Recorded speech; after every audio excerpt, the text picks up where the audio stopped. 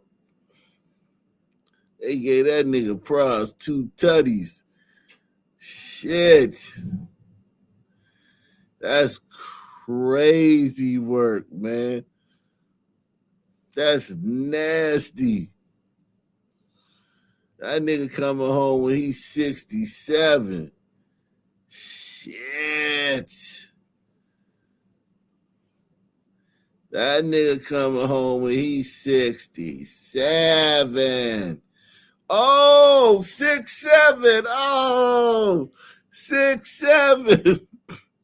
Ain't that what all the kids saying? That nigga coming home when he's 6'7".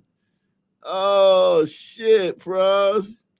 You hit the 6'7" joint, Pras.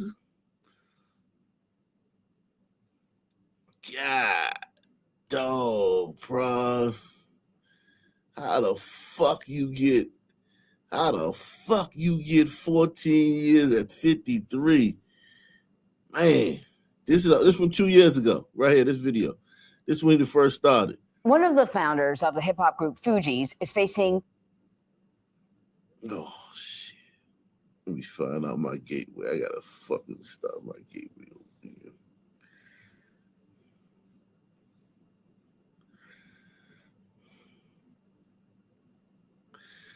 I realized I found it's my Wi-Fi. I don't know why it acts like this. I'm gonna call them now. I'm gonna have some guy come out. Somebody gonna have to come out, man. One of the founders of the hip-hop group Fugees is facing a multi-million-dollar fraud and conspiracy charge, or several charges. The Grammy Award winner, Pras Michel, is accused of using stolen cash to make illegal political contributions. In 2019, a 2019 indictment accused Michel of helping a Malaysian financier embezzle money from a state-owned investment fund. He allegedly tried to persuade U.S. officials to abandon an investigation into that financier's business dealings. Michel has denied all wrongdoing. So that's DC right there. That's the court building in DC. Man, they got him down there. He was serious, man. But for more on this, I want to bring in Randy Kessler. He's a lawyer who has represented several celebrities and a trial law professor at Emory University. He's also a founding partner at K&S Family Law Firm. Thanks for joining us. So I remember reading about this years ago, and I guess I just thought that it had somehow resolved itself, but it was quite sort of complicated. So can you just explain to us what the government is alleging happened? Well, quite complicated is sort of an understatement. This could be a whole course in law school. It could be a whole, documentary and a whole TV show, and it probably will be. But generally, the government is trying to say, foreign governments, stay away from us, keep out of our business. And they're saying that he was somehow involved on two fronts. One, funneling money to the Obama administration by paying for donors to come to events and then reimbursing them with foreign money. And then later trying to pressure the next administration, the Trump administration, into releasing a dissident or getting him back to China, and maybe not even helping with the prosecution of this guy, Joe Lowe, who everybody knows is behind the scenes, and he's a co-defendant, but he's just not here. He's in China, so he's not really subject to this jurisdiction right now. So what is the defense arguing exactly? I think they're pretty much going to argue ignorance is ignorance of the law, but ignorance of the law we know is no defense. He was not doing anything intentionally illegal. In his opinion, he was trying to help do what he thought was right. He was trying to influence politics because he wanted certain politicians to be elected or certain things to happen. But certainly it didn't rise to the level of him being an espionage agent of China, is what they're going to say. That's crazy. That's just, James Bond kind of stuff. He was just somebody trying to be involved and trying to help his country in the way that he thought was fit. I think that's the best defense, and that's what the defense is going to be. So the defense is like, hey, his intentions were not anywhere near as sort of scandalous as you're suggesting. He had access to money. Lots of people make campaign contributions. What's wrong with this? What is the prosecution saying? They're saying he should have known better, and ignorance of the law is no defense. When you're involved with that kind of money and that much stuff, you should consult with lawyers. You should figure out what you're doing. That's what they're going to say. And because you violated these crimes, we're not only going to prosecute you because you're a public figure and because there are other public people involved and celebrities that may be witnesses. We want everyone in the world to know when you try to get involved in American government and you are in concert with a foreign government like China, don't do it. Be careful. Make sure you know what you're doing before you do this. Are they suggesting that he was personally trying to benefit from it, or that, financially, or that it was just he was trying to sort of peddle influence? I think both, right? There's a lot of money involved when $100 million worth of influence. You don't do that for nothing. You don't have no side benefits. I mean, there's this big yacht that Joe Low is on. There's all sorts of benefits that he got with this. So what kind of a precedent would this set for how Michelle would be punished? So, we call it a chilling effect. We want this to have a chilling effect on this kind of conduct. We want people to stop doing this. And this is why you see celebrities, entertainers, athletes often prosecuted, sometimes harsher or more vigorously than the average person, because the public pays attention to cases like this. The federal government wants the public to pay attention to this and say, if you know of anybody, anything like this, or it even sounds or smells fishy, stop. Talk to a lawyer. Talk to law enforcement. This may be the case to make the point for them. All right, Randy Klessler, thank you very much. My pleasure.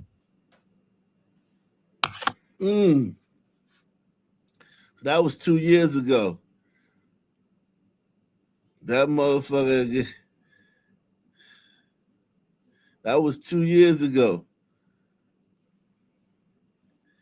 And today, they threw the book at that nigga, man.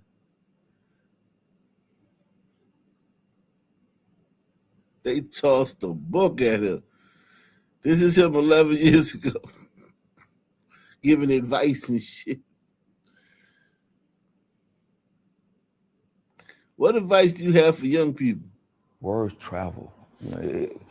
When you think about Martin Luther King, he didn't choose to be a civil rights leader. They called him because a bunch of people got arrested and they just needed someone to come and speak. And what he spoke down there resonated throughout the whole town and the country. Then he became that leader. And so it's not always going to be. That's not how it happened, nigga. He was groomed, man. Martin Luther King was groomed from college, man. He was groomed from college to be that, man. What you talking about, Prod? You know what the fuck you talking about, Prod? They locked this nigga up. Yo. They gave that nigga 14 smackaroos.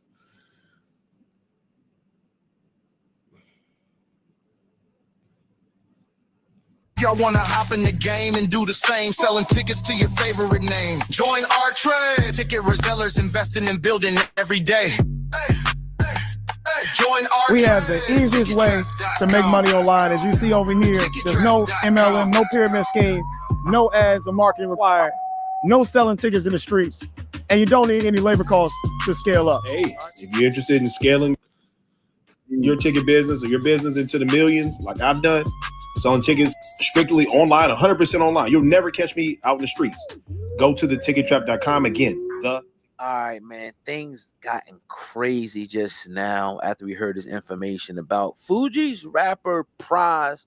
Well, he was in federal court today and he was slapped with 14 years in prison for foreign influence convictions. Now, he is going to prison for 14 years, followed by 3 years of supervised release. Now, again, he was in court actually today, right? And the judge slammed down the gavel and handed down the conviction. Now, again, he's famously beside the great Lauryn Hill, Wyclef Jean.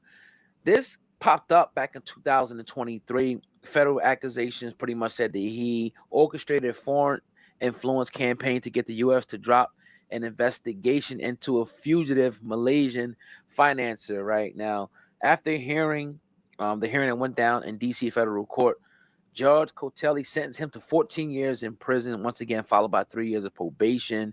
He was already ordered last month to forfeit a whopping $64 million that allegedly was linked to the scheme. Now, in an exclusive statement, a spokesperson, Miss Dumas, said Pras has spent his career breaking barriers and defying expectations. With today marks a difficult moment, it is not the end of his story or legacy. He is profoundly grateful for the continued support of those who believe in him as he prepares for what lies ahead. Now, prosecutors had sought a severe sentence for a man that they said betrayed his country for money in court filings. They said that an average sentence for others convicted of similar size financial schemes have been more than 2 decades. So pretty much saying they gave him, they let him off, a little easier. Now, look, this is crazy.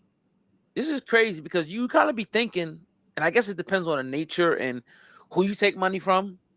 They're looking at it like, yo, you betrayed your country. Now, if you'd have took money from investors, you probably wouldn't have got that much time. But you're talking about upwards of almost $100 million that was funneled through this alleged organization. And somehow Barack Obama is tied to this. Now, they're saying that he was accused of secretly funneling low money to Barack Obama in 2012, which is crazy. And in April of 2023, following a trial that included testimony from actor Leonardo DiCaprio and former U.S. Attorney General Jeff Sessions, Pras was convicted on 10 counts, including conspiracy to defraud the U.S. government. There you go. They don't like that. You can't mess with the government. You can mess with the citizens, but not the government. Now, Pras later sought a retrial on the grounds that his ex-lawyer David Kenner botched his defense by using an unproven artificial intelligence tool to draft closing arguments. Was it ChatGPT?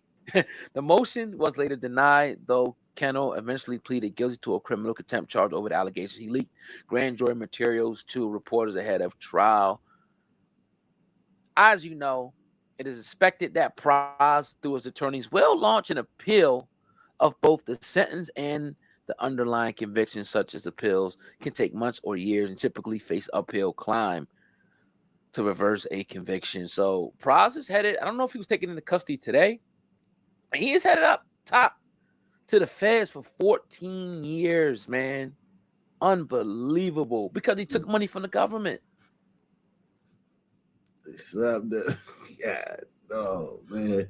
Damn, bro.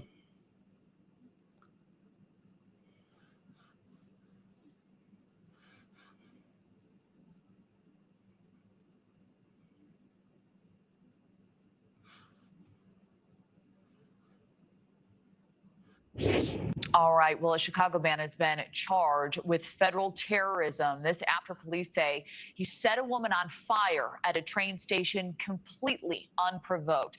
Officials say Lawrence Reed was seated in the back of a CTA train car while a woman was sitting with her back facing him. This was in the middle of the car. So the victim, a 26-year-old woman, was on her cell phone when she was attacked. That woman is currently in critical condition after suffering burns to her face and her body. Reed has a lengthy criminal history and could face life in prison if convicted. Joining us now, former Assistant U.S. Attorney Chicago and former federal prosecutor Dwayne Deskins joins us now. Dwayne, thank you for being here. So WGN, our partner station, they are reporting that this man has been arrested 71 times. In Cook County, this was prior to his arrest on Tuesday, and convicted in 13 of those cases. How was he out on the streets? Does this speak to a much larger issue that the city may be facing here? First of all, Kelly, thank you very much for having me. It is disturbing. There's no getting around it. If you are a person who's been arrested 71 times in 30 years, convicted 13 times, and was released from probation for a fire-related, what someone would call arson-related offense less than 2 years ago. And between then and now, you're also charged with aggravated battery on a social worker where you knocked her out, and you were on bail for that before this current offense this past Monday. He knocked out a social worker. That's so funny. That is so hilarious. He knocked out a social worker. That is the most. That's so crazy. I thought we need social workers to respond to these mental health crises. This nigga knocks the social worker out.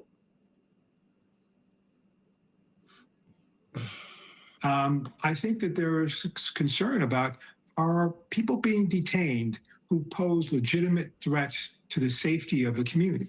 And I think one of the reasons this case is charged in federal court is that the federal courts have a longer track record in dealing with violent offenses and detaining people. And in this case, it's the record you just described will be strong evidence that he warrants pretrial detention. Yeah, well, it is mind-boggling when you look at the rap sheet here. He was unruly in the courtroom, told the court he'll represent himself, that he doesn't want counsel appointed to represent him.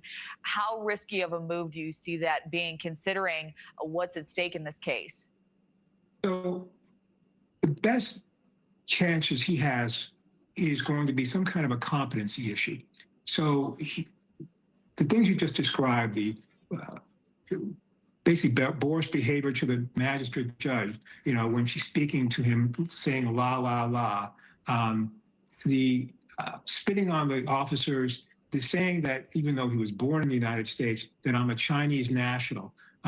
He could just be malingering. He's never been found insane or incompetent, but the court may have a lawyer appointed, even if he doesn't want one, to make sure that his rights are protected. And so it may be a chance, or maybe a competency hearing or an issue in this case before they proceed. But in any event, if that is the case, he's still not going to be allowed back on the streets until that issue is resolved, as you might imagine. We don't want incompetent people running the streets of Chicago either. Right. What does that mental health assessment entail?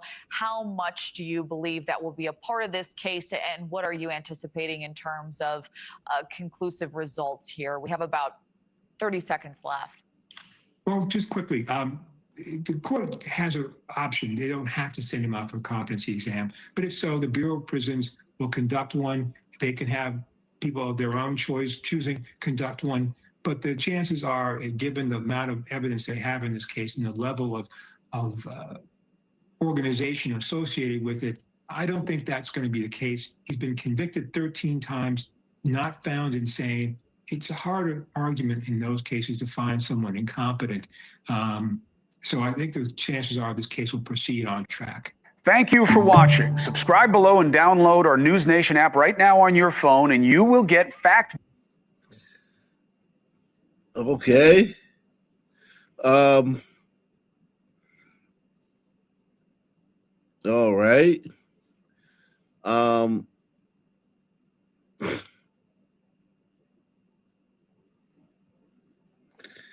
Jesus, Grady Judd, man.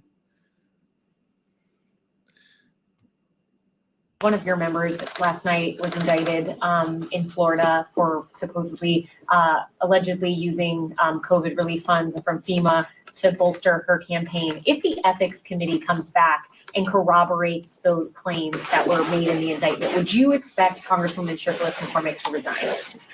Sheila is entitled to the presumption of innocence like every other American. She's entitled to her day in court, and she's entitled to a jury of her peers who are going to follow the facts and be guided by the law. Boy. So got to follow up on the bombshell story of the week, I believe, right? Involving ratchet Democrat Congresswoman from South Florida, Shayla Phyllis McCormick, who was slapped with a bombshell indictment. Yo, she looked good, yo. She looked good, man. She could have been the next Jasmine Crockett, man. Take the $5 pledge. We're trying to get 15 people to take the $5 pledge during this live stream, man. Take the $5 pledge. Support the channel. Support the good work we're doing here, man. This one ain't bad, man.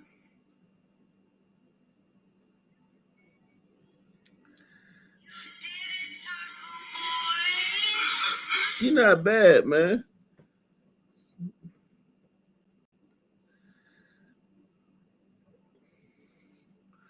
Say Haitian tether. She tethered. For allegedly stealing $5 million in FEMA funds.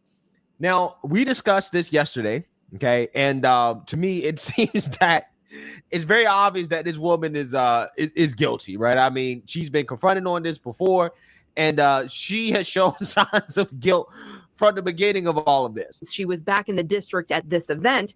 We tried again. I also wanted to ask you about the investigation into your family's of her congressional duties. Congresswoman, you know, you're under investigation for the congressional ethics for violation of campaign finances. Congresswoman, this is your district. You have to answer to these people. Congresswoman.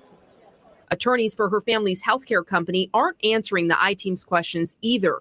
And the Department of Emergency Management says they won't comment on ongoing litigation, leaving taxpayers and her constituents wondering what happened to those millions. Yeah, so you see, now you heard that. Now, despite the fact that, again, it seems as if this woman is guilty, Democrat. Every single time, man.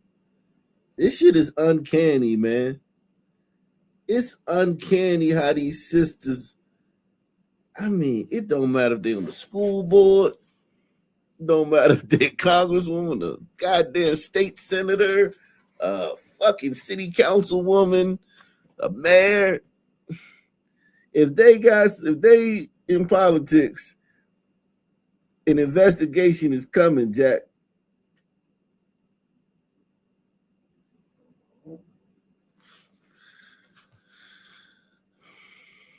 An investigation is coming.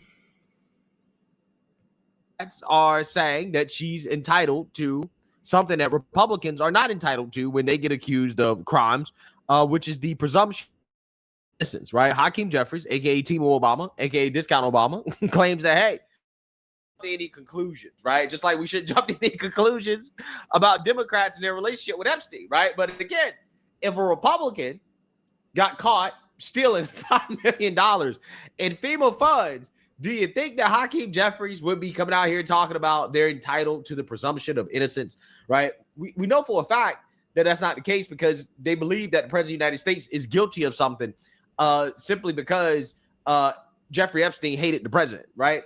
So with that being said, I got to talk about this because this woman is now lashing out, okay? She is speaking out about this indictment. And we should not be surprised to hear what she has to say, right, in response to accountability, right? It's the same thing every soul sister has to say when faced with accountability. So without further ado, let's go ahead and get into this. Janice and Louis, within the last hour, attorneys for the Congresswoman said they plan to fight to clear her name. Everybody feels like they're under attack. Tonight, a federal grand jury indicting Congresswoman Sheila Sherfilis McCormick and several associates, accusing them of stealing millions in federal disaster funds, laundering the money, and using part of it to support her 2021 congressional campaign. The money we invested was to make sure that we can touch the people in the community, but the money didn't determine this election because most people who put a lot of money in the community, in their campaigns, they don't win. Federal prosecutors say Sherfilis McCormick and her brother. Did she say most people who put a lot of money in their campaigns don't win? Well, I mean, technically she right. Look at Kamala, whatever the fuck her name is. Kamala spent a goddamn gazillion dollars and she didn't win. That's true.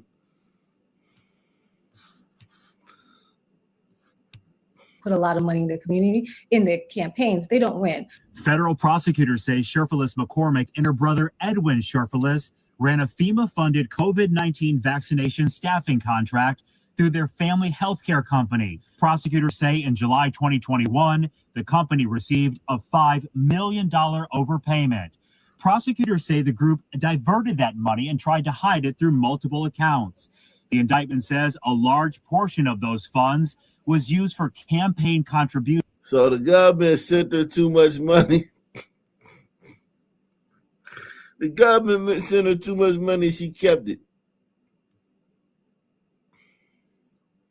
When the government send you too much money, man, send that shit back, man. What's wrong with you? I'd be like, I would have went straight down there. I'd have went to the White House and been like, hey, Trump, man, I got a pack. I would have went with a briefcase and shit. She tried to keep the money. God damn, woman. They gonna smoke your boots now.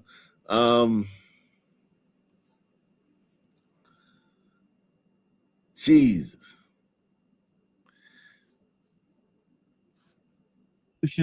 And personal expenses. Prosecutors allege the South Florida Democrat and Nadege LeBlanc arranged additional donations using straw donors, funneling money to friends and relatives who then donated to the campaign as if using their own money. Wow. Investigators say the Congresswoman, with the help of her tax preparer, David K. Spencer, filed a false federal tax return, allegedly disguising political spending and personal costs as business deductions. U.S. Attorney Jason Redding Quinones writing, public money belongs to the American people. When FEMA funds are diverted for personal or political gain, it erodes trust and harms us all. Attorneys for the Congresswoman writing, she is a committed public servant who is dedicated to her constituents. We will fight to clear her good name. If convicted, the South. She applied for some COVID loans. The government sent her $5 million too much. Instead of saying, hey, man, government, man, you made a mistake. You accidentally sent me $5 million that I didn't ask for. Here, take this $5 million the fuck back, man, before I fucking spend this shit. This bitch went and tried to, like, hide it and embezzle it and launder it in different ways and hide the shit.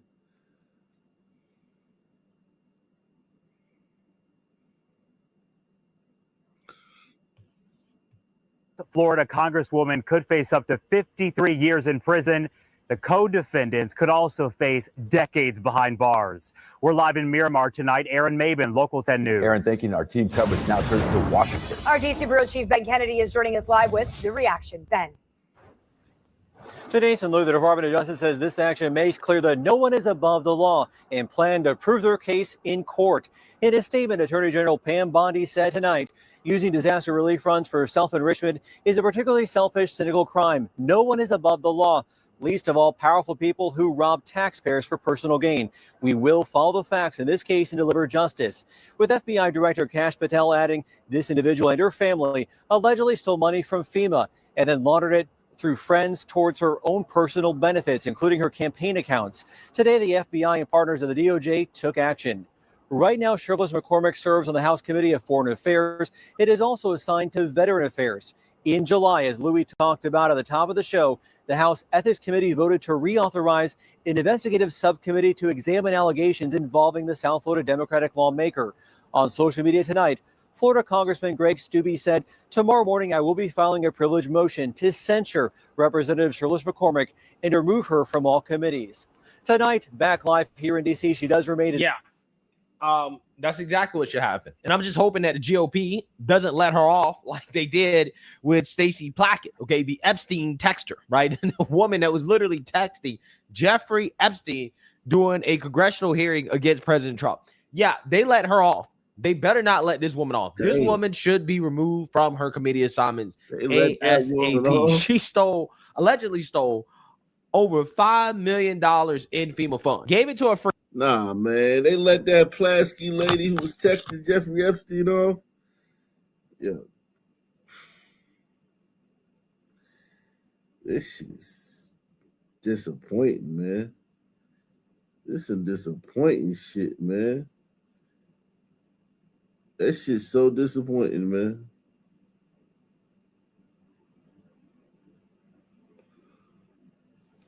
Yeah, man.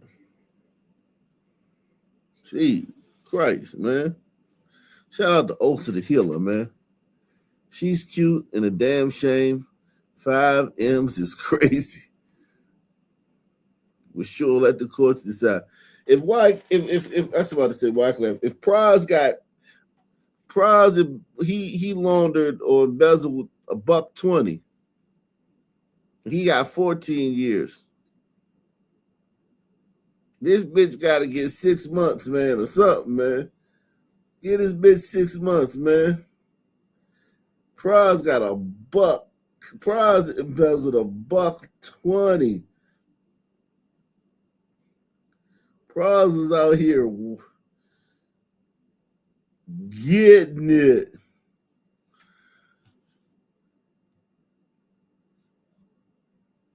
God damn. I ain't even gonna lie to you, man. They put $5 million in your bank by accident, man. That is kind of rough, though. It is kind of rough, man. You only live once, man. YOLO, man. You only live once.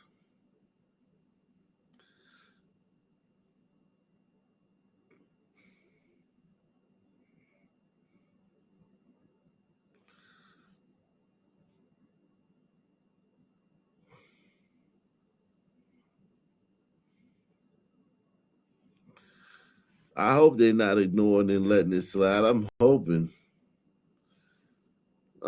they get these people, man. Lock all these motherfuckers up. Friends, and then had them redirected back into her campaign, and then had her accountant misclassify the donations as business expenses, right? So, I mean, this woman, yeah, I mean, this was a whole scam, right? This is a whole scheme with $5 million, taxpayer dollars. Now, how are we going to get that back? I think that not only should she rot in prison, she should also be required to do labor, right? To work every single day until we pay back, right? That's what she should be required to do. Hey. Any thoughts on the indictment, please? Well, it's an unjust indictment, and it seems like these intimidation tactics have been pervasive. We spent all week seeing different members getting censured, all in hopes of intimidating and kind of distracting from the Epstein files. And I look forward to my day in court so I can prove myself and actually state the truth. But if this is what Congress is becoming, where they're always trying to intimidate you, scare tactics, especially attacking minorities, Black and brown people, then we're going to have to keep fighting for the district.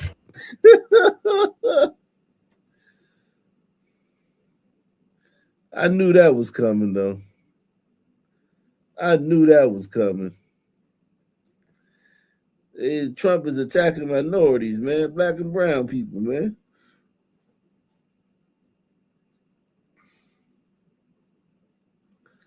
Trump is attacking minorities, Black and brown people.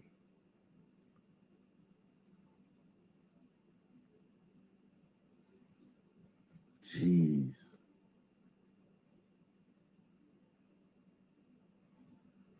Jeez.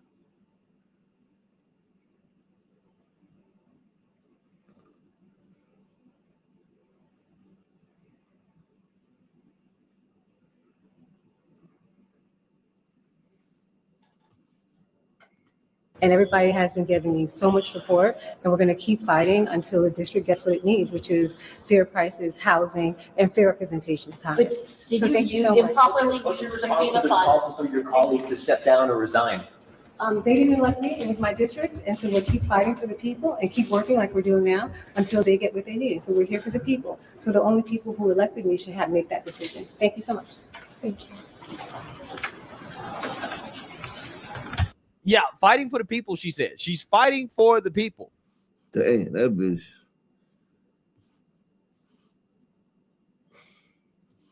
Right now at 11, we begin with breaking news. South Florida Congresswoman Sheila Sherfilis McCormick facing alarming allegations tonight. Sherfilis McCormick, who represents parts of Broward and Palm Beach counties, is being charged with stealing millions of dollars from FEMA. She's also accused of using some of that money to help her political campaign back in 2021. Good evening. Thank you for joining us. I'm Lauren Pastrana. And I'm Elliot Rodriguez. CBS News Miami's Abby Dodge is joining us live from out the U.S. Attorney's Office in Miami with more details. Abby? Well, this is just the latest legal battle that the Congresswoman has found herself wrapped up in. A former federal prosecutor tells me there is much more information that the public needs to see. 46-year-old Democratic Representative Sheila Sherfilis McCormick from Miramar is now facing several charges related to her family's healthcare company. The indictment says the charges stem from a $5 million FEMA overpayment back in 2021.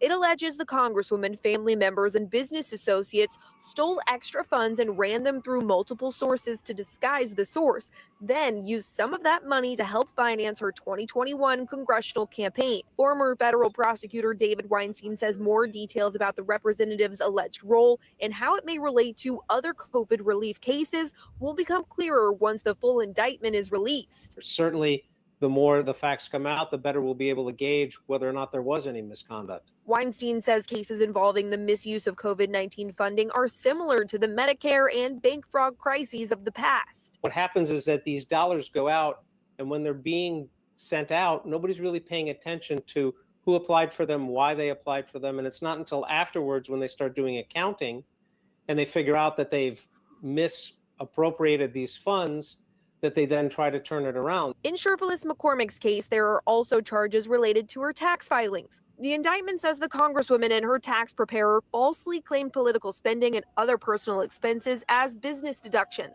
and inflated charitable contributions to reduce her tax obligations. The U.S. Attorney General called the representative's actions a selfish and cynical crime.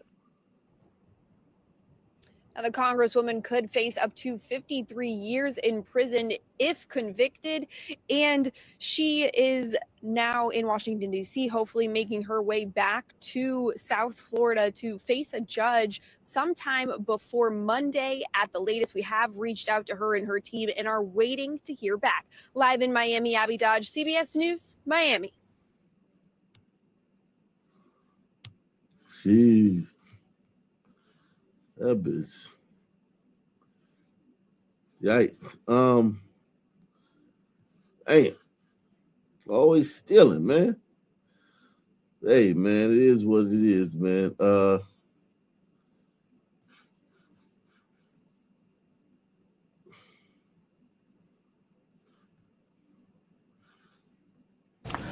All day today, the scenes of what some are calling a crisis. Lines stretching around the block in D.C. as hundreds wait just to try to make an appointment to apply for rental assistance. 7 News was there as nearly one. All these niggas trying to apply for rental assistance, man. God damn. Listen, I ain't mad at them. D.C. got a lot of shit like that. They got a lot of programs, man. I can't be mad at you. DC got a lot of fucking programs.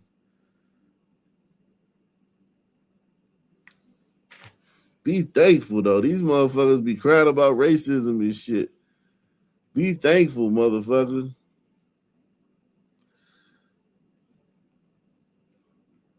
Praise the Lord. Fall on your knees, man. Fall on your knees and open your mouth and make a loud sound in honor of the Lord.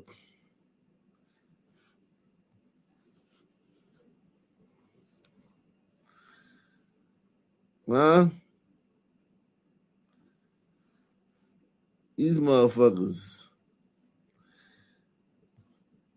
they whining about the National Guard, they whining about Trump. And there's like 8 gazillion of them down here trying to just get an appointment for rental assistance. Ain't that a bitch? Just to get an appointment for rental assistance.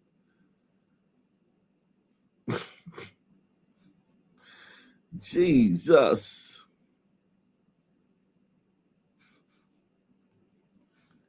These motherfuckers. That shit crazy, man. Wasn't black people just saying white people are the face of Snap? Who remembers that last week? They were saying white people are really the face of Snap. Snap is a white thing, man. 1 week later, you got 8 billion niggas in one city.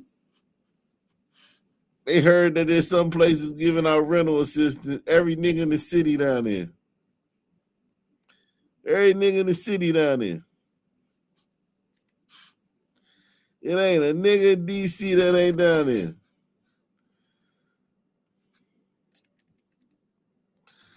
Jeez. I I'm telling you, man. You can't make this shit up, Jack.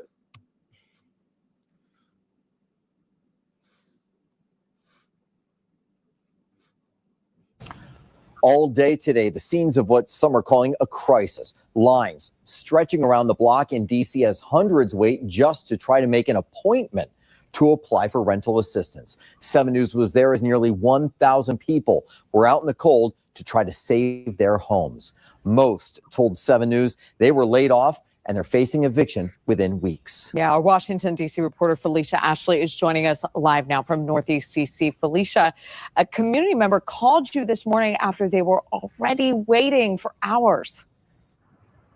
That's right. And that call came at 6 a.m. and I got here moments later. As you can see now, it has died down. Most people have been able to make their way in, but those even at the end of the line right now have been here for more than 6 hours. Now, people told me that this was very disorganized chaos. They said that the government, the district should have been preparing for this, especially during the season that we are in.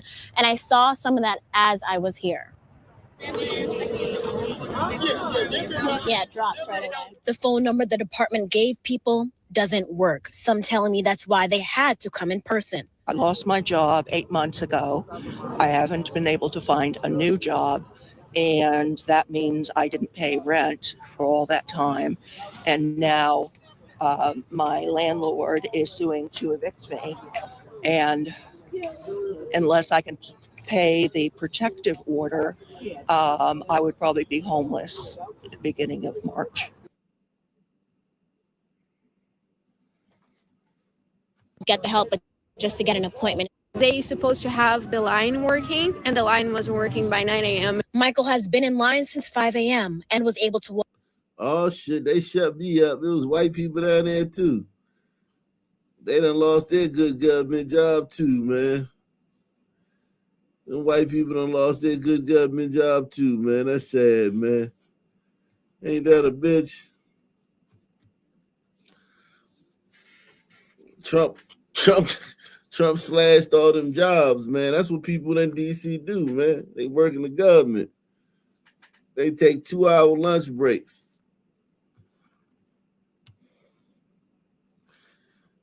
Straight up. Every day. Straight up.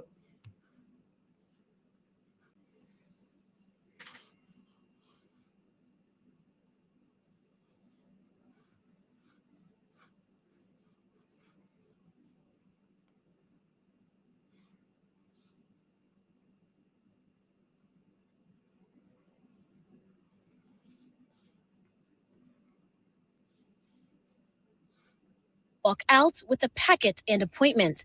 A couple hundred weren't as lucky. What does this mean for you now that you have this? This is a big step as far as me being able to take care of my family. Councilman Treon White showed up and approached the Department of Human Services Director, Rachel Pierre, about this situation. What does she have to say about this failed planning and failed organization treatment of people? She was basically saying she didn't want to really advertise it to prevent this from happening. And you don't have to advertise it because people know people, and we shouldn't be hiding government resources. Director Pierre stayed in the lobby on the other side of the wrapped around line. Is everyone in line going to be seen today? Okay.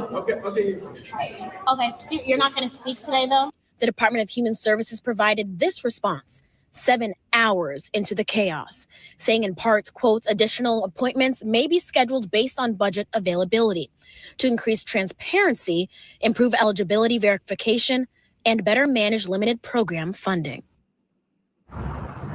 People told me they felt dehumanized, disrespected, and humiliated. The line wrapped all the way past that red car. Mind you, I'm on the opposite side of this street and rode in the actual parking lot. And mind you, the beginning point is still way past me on the opposite side of this building. Now, the city and the director would not respond to the reasoning of why this appeared to be so disorganized, as well as what led to this chaos. In addition to that, people tell me that now they are being given papers to tell them to come back to essentially do this process again. For now, reporting live from Northeast DC, Felicia Ashley, 7 News.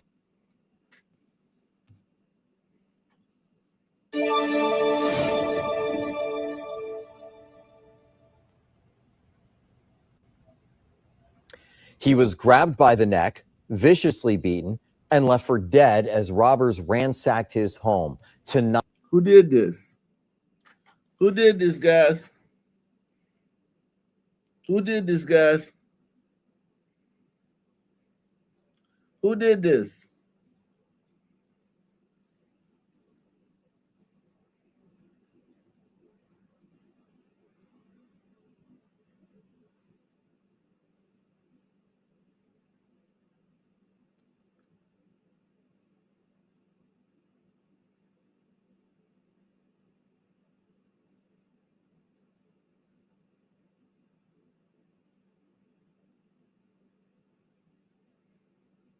Who did this? Who did this, guys? You said we all know who did this. Who did this, Wicked? You know what, man? I'm gonna play the odds. I'm gonna say it was a tiger. Tiger? Yeah. $1 get you $500. All right, let's see, man. Let's check it out, man. Let's see who did this, man. Take the $5 challenge. Support the channel, man. We're trying to get 15 people to take it. Shout out to my man Deluxe247, a.k.a. Cal Ripken, a.k.a. the real MVP, coming through once again for the 10,000th time in a row. Shout out to Deluxe. Yeah, man. Come on, Let's Tigers. see.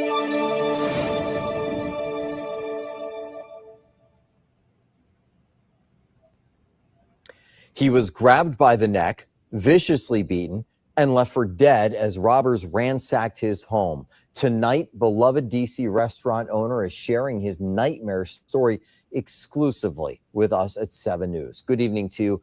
I'm Scott Thuman. Thanks for joining us.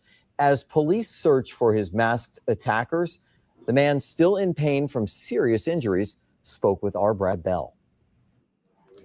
How you doing?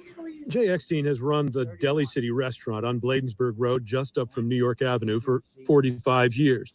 The place and his customers mean everything to him. It becomes more than a business to you. It's a people. You became your life is your acquaintances and who you talk to and who you deal with every day. But these days, Eckstein's faith in humanity is being tested. And as he sits at the register, he is literally in pain. I've got at least 20 staples in my head. I had a broken bone in my nose, a fractured rib. He was beaten and severely injured in a robbery a week ago. It happened as he was leaving his Silver Spring home early in the morning to head to work, coming face to face with 2 or 3 masked men. As soon as I opened the door, they were right there, and they grabbed me around the neck, and they threw me down in the living room. They started to hit me. Where's the money? Where's the money? I said, I'll give you the money. I'll give you the money. Please don't hurt me. I'll give you the money. They got a large amount of money and left Eckstein bloody and battered. Targeted and brutal.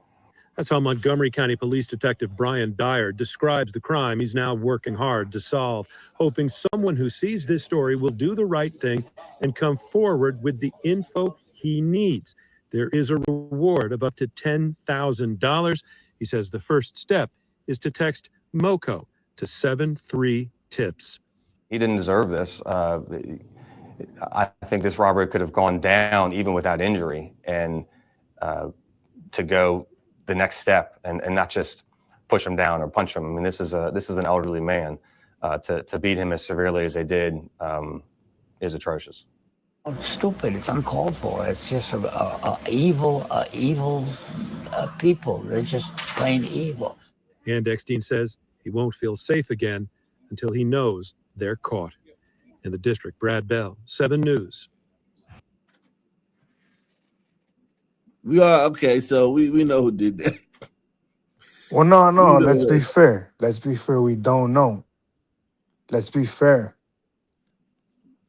I mean, if we're Nah, taking an educated guess, it Silver was obviously a Spring. brother. He said Silver Spring, the neighborhood. He said, the city. He said, I already know who did it. Maybe we should ask and they didn't show ChatGPT for what are the odds, like statistics. If we, ChatGPT might let us know, might break it down to us who it could be. no Like need, no need like to do all that. 70% Sun, 10% on Burrito, or 15% on Burrito, 3% Glider, and 2% Juice Crew. No need for all that, man. I think the fact that they didn't show the Yeah. the thing, you know. So what that's you're pretty saying much is dope. just ask GPT? Yep. That's all you gotta do. Man, Wow. the brothers are hell on wheels, This man. motherfucker goes back to. I'm telling you, man. This 1926 right here, yo. 1926. That's crazy work. This is Jim Crow South. This is in the Jim Crow South. No way. So they're doing footwork. I don't know. That's a Chicago thing. They love claiming that, like footwork. I don't know if the DC Yeah, I some know people do that, but Chicago they claim that. Nah, we have a different culture. We have go-go music, but I know what you're talking about. Like they like to hand dance and shit This like is that. it right here. Line This is dance. footwork. Oh, okay. Wait, where's Was this it the at? Masons do it? What is it? Is it the Masons? Who? This is down south in 1926. Well, they did say that a lot of the Chicago Suns came from Mississippi or something like that. Yeah, without a doubt. It looks like the Without a footwork they doubt. do Jeff here. Fort and Jeff Fort and Larry Hoover both from Mississippi. All of them people came from down there. It looks like this though, like literally like that. Yeah. Get down low. Get down low. Get down low. I know. He said, "Get down low." You act like you know what you're doing, man. You know how to do that shit. Man, what you know?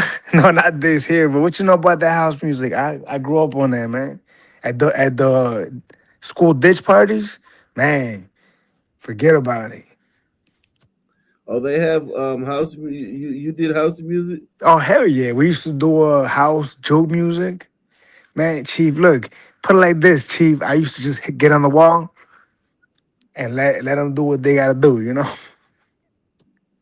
Yeah, I know that's right. I know that's right. I remember them days. Grind me, baby.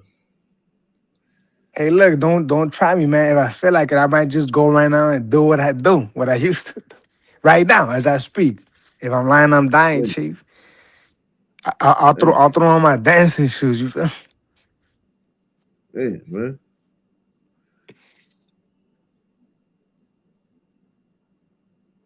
But yeah, it's interesting to see this, man. I mean, look, listen, man. What can you say? It speaks for itself. The behaviors are there. I don't doubt, Chief, that maybe not these sons on the screen may be them. We're out there getting it cracking, man. Gun to your face. Your money or your life kind of shit. You know? Tell me I'm wrong. Hell yeah. Tell me I'm wrong, man. I don't know, bro. You saying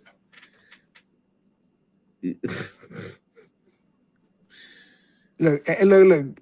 This glider queen on the screen, when she grew up, what are the odds she got with her brother? It's not like far-fetched. No, it's not. I was watching police body cameras videos recently, right? I saw 3 of them. Coincidentally, all 3 of them was with a Sun man and a glider queen. I was like, God, and in 2 of them, the Sun man with the white bitch on his fucking arm was talking about racism, this and that. You fucking Songbird, you got a white bitch on your arm. What the fuck is you talking about racism, bro? Man, the gliders suck at racism, man. They fucking suck at it. But we gotta keep hearing about it, though. You and Britos can do better, huh? We do what? You and Britos think you can do better? You and Britos think you can do better? with Do better racism? what? Like on robberies or better what? I think we could do better on robberies if we felt like it. I think we could do better, more sophisticated crime than y'all for sure. What do you think?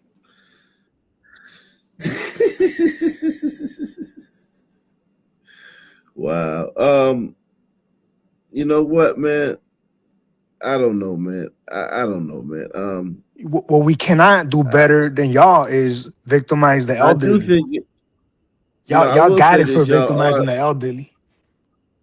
hold on, y'all are doing a lot of good shit in LA. Y'all are doing a lot of home invasions and like Well, let's go to LA Calabasas right and now. shit. Go to LA right now and let's see what's going on. Man, go to Albuquerque.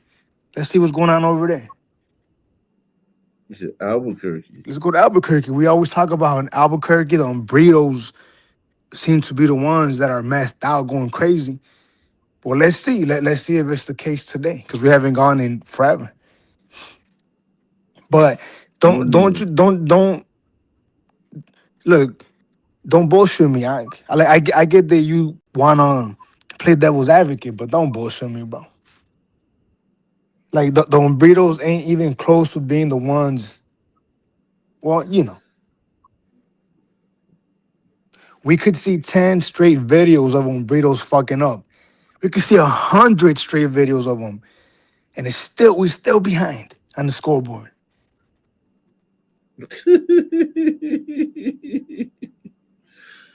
Oh shit. Let's see. You said Albuquerque, man. Yeah, man, let's go to Albuquerque. Let's see. Man, the brothers better not let me down. You know, there was a video. I don't know if I told you this, but I wanted to tell you this. I wanted to tell you this. This line that I'm gonna say right now, you could probably recite it yourself. I said it to you so much. Remember the neighborhood Little Village? Yeah. I've told you that's our most violent neighborhood, arguably. Right. It's not even top 15. Sometimes it is but sometimes it's not top 15 because some neighborhoods are somehow more violent than our most violent neighborhood. Well, recently they killed what's that Zoom, Bay Zoom in Little Village, right? Remember him, the rapper? So they killed him. That goes on the Burritos numbers. Fuck it, we'll take it, right? But then recently there was 2 high-profile murders in Little Village again. High profile as fuck, right? They killed 2 burritos, a father and a son in a jewelry store, right? I my hands to get on my kids. I said, please don't let it be a son man that killed them. Don't let it be a son word that killed this father and son on burrito that Yeah, we had a saw jewelry that, store. the robbery when they chased Right. him out the store. Right. We But saw it, we felt it. well, yeah, but I hadn't talked to you about it. This is my first time talking to you about it. My hand to God, Chief. I said, don't let that be a brother. Right? Lo and behold, no surprises. He was a fucking brother. But tell me, I want you to tell me about how successful. Well, sons are successful. I know they successful. I hear on your channel almost every day we see a sister judge or a sister chief police. I know that some people are successful, right? Alarmingly successful in the courts. Tell me I'm wrong, Chief. I mean, are you shocked that it was a son man that murdered them? So even Little Village's murder numbers, right? Again, our most violent neighborhood, not even top 15. Go to Hey Jackass, you'll see for yourself. Our most violent neighborhood, I never thought about it till recently. I didn't even consider the son murders. The sons that are sneaking in there and murdering people. In our most violent neighborhood where these beaners are blowing each other's face off like a motherfucker. But tell me, man, tell me about these successful, we got lawyers. Tell me about the son lawyers. I know y'all are successful, man. I see y'all riding around in Beamers and Mercedes, man. I see y'all.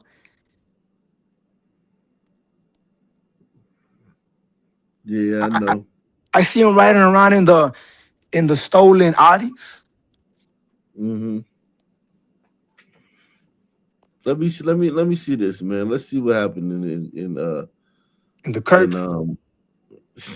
I Yeah. wonder what the Beaners call it. You know how some folks like naming it some cool shit.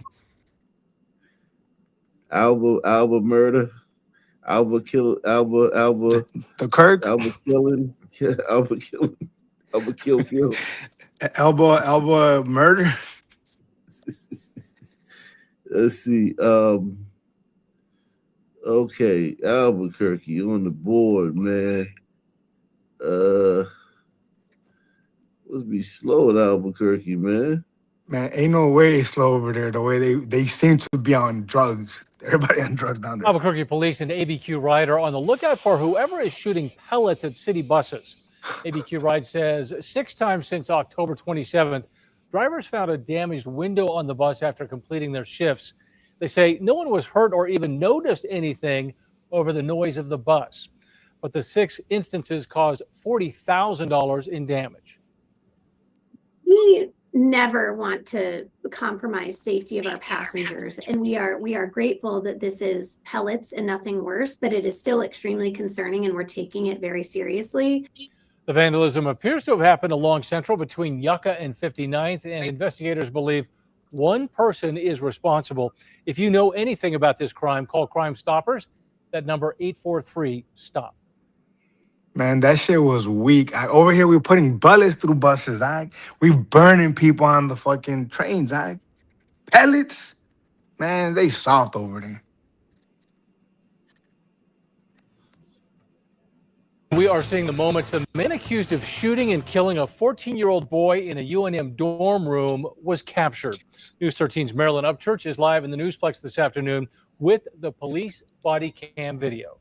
After a tense day with a murder suspect at large, police body camera footage shows officers finally catching up with John Fuentes. Oh, Jesus. Did you see that? After an hours-long manhunt, state police catch up with 18-year-old Man, that John look like a Fuentes in glider, Los Lunas. Exit the car with your hands up over your head and ensure your safety.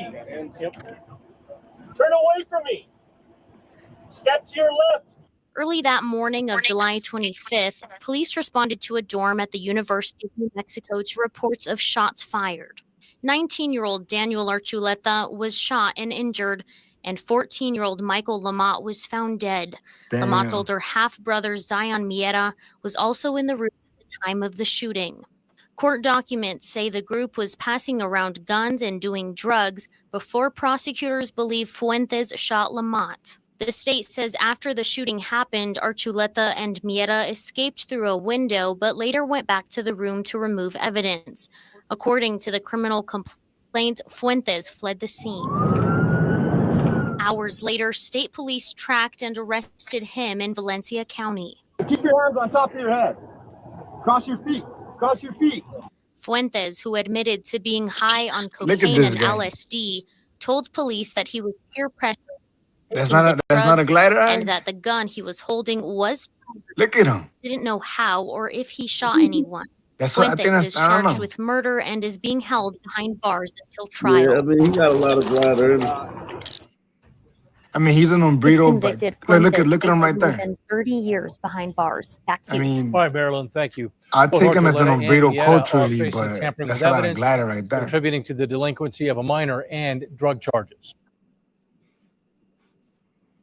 Oh, what's up with that? That's in Albuquerque, that sister. Or what is that? Convicted sex. This girl, Nah, on the right. she shot somebody at 7-Eleven. She was 7-Eleven employee. She shot somebody. I think that was LA. So what, man? Look at that one right there. Look at that with the mugshots. They ain't no sons in Albuquerque or what, man? Multiple agencies, including BCSO, launched Operation Route 66 targeting crime along Central. Sheriff John Allen says his deputies keep arresting the same people over and over again, and some of them are still out tonight. Now he's demanding change. If you take out that habitual offender, your crime in that community will go down. 640. That's how many cases connected to Operation Route 66 Bernalillo County Sheriff's deputies have been involved in since February. Of those 640, 40% were repeat offenders caught on outstanding warrants. It wasn't surprising to find that. It was just more discouraging on who they were actually letting out, because they're high-level offenders and people we've arrested 41 times, 31 times, 14 times. And if you look at their history and the crimes they committed just doing Route 66, I mean, that is ridiculous. And then you look at their history. BCSO also released stats showing of 90 pending felony cases from Operation Route 66, just 14 of those defendants are currently behind bars. Sheriff Allen says this shows the court system has been too lenient. These are people in the community, drivers of crime, and I can take 3 of these folks out of any community and watch the crime rate drop because they're the ones that are repeat offenders. One of those offenders is Jeremy Bradley, who has been arrested 41 times at Bernalillo County. Another, John. Jeez, look at that haircut. Yeah, don't be a little crazy as hell, too. Mental health doc or what? Nah, this dude look crazy. DNA. This one here, for some reason, to me, he just looks crazy. It must be the mustache, you know? Yeah. It's just, you know, it's just DNA. You know, those type people, they can't help that shit. But I think down there, though, for me anyway, I would tax it to drugs. Because over there, everybody seems to be strung up pretty good, you know? I mean, look at this guy. He's high as a kite. Nah, that's just DNA, man. Well, I mean, that don't help the situation, but salute to Eric S., man. Op Nation Hall of Famer, man. I'm going to do once again. Shout out to him.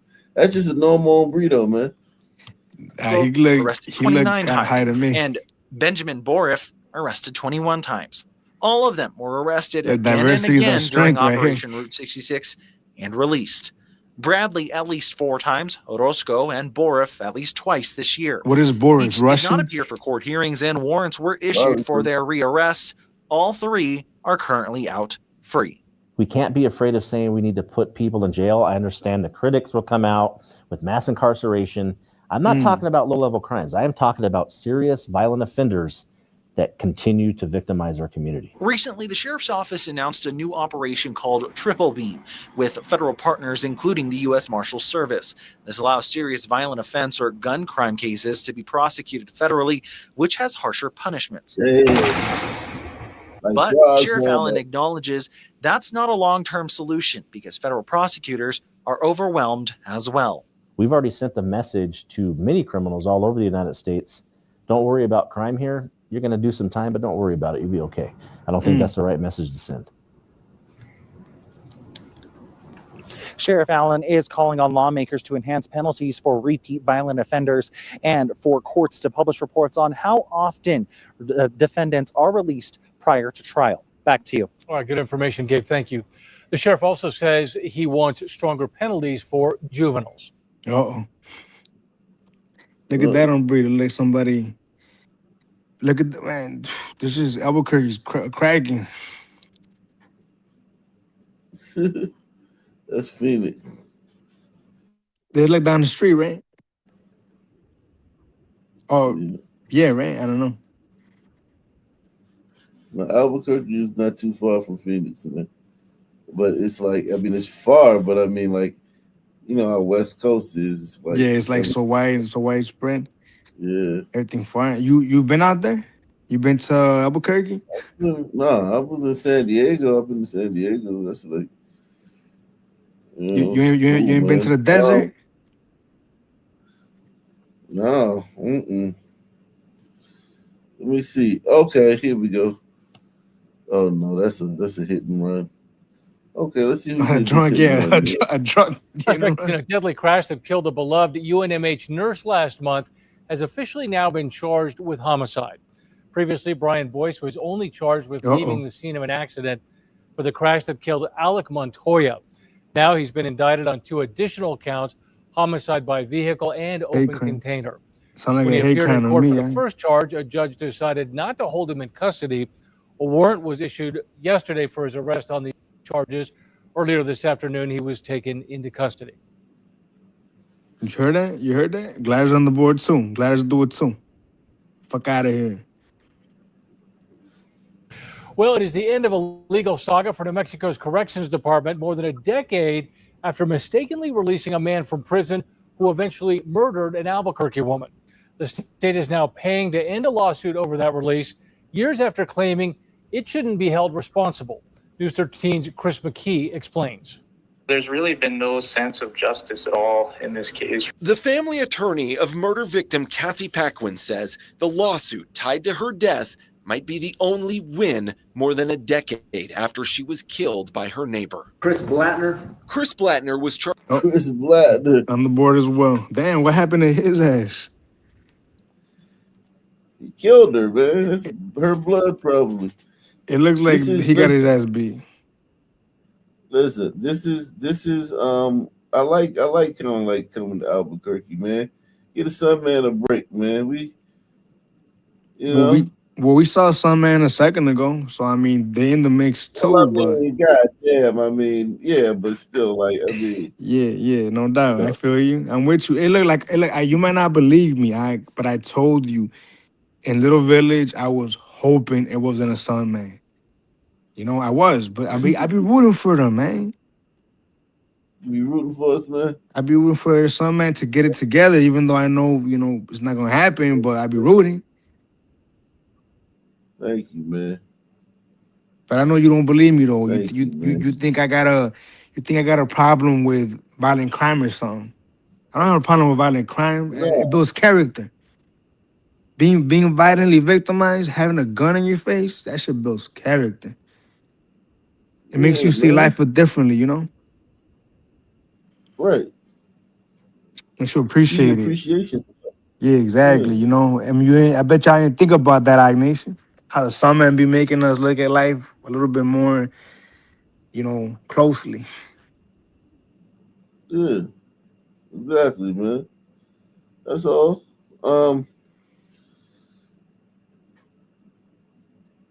Let's see.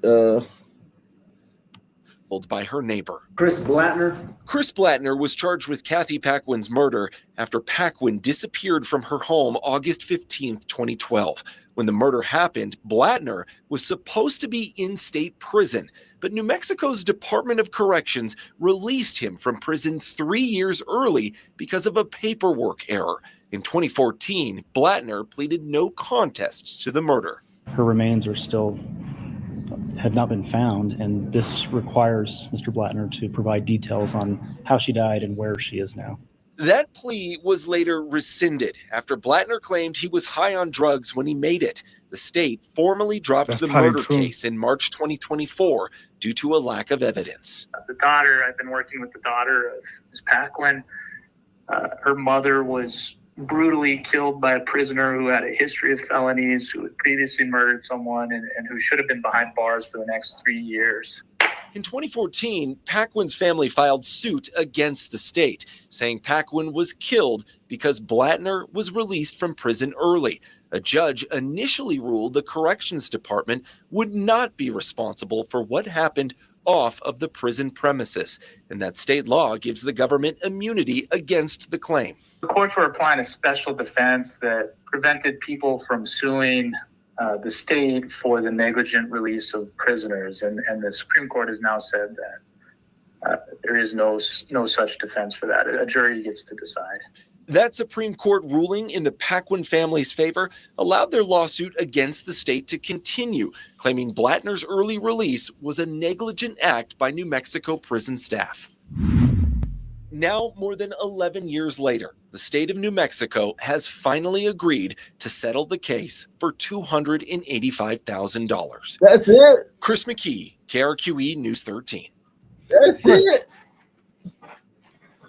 That's it. God damn. After the lawyer get his 30%, how much is that? 200,000? Jeez. Right. Wow, that is crazy. That's a hell of a fuck up right there too. That's a hell of a fuck up. Wow. But I've heard one of my guys who's a pig. He was telling me that he's gone to like prisons and he's gone to prisons like in Alabama to do like an extradition, right? And he was telling me how they're so lax. Like they were trying to just give him the guy, and he was like, "Whoa, no, I need paper trail." It's like they like what? Don't you guys do a head count? Like, don't you guys got an account for it? Are you guys just gonna give them to me?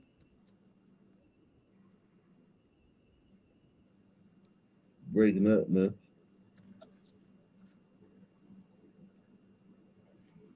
Yeah, that was bad, man. That was yo, man. Support the channel. Hit the like. Hit the cash app. Support this unique channel, man. Who else presents the news in this format? This is a unique format where we go from sea to shining sea. Pick a city. Yeah. Where you want to go next, man? I think I like Albuquerque, man. Me too. You know, I say we stay here right now. At least a couple more, man. Give the summer a break, you know? Give him a breather.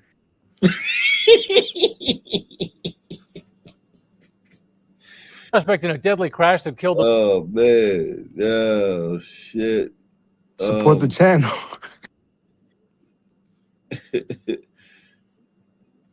Yeah, man. Shout out to Albuquerque, man.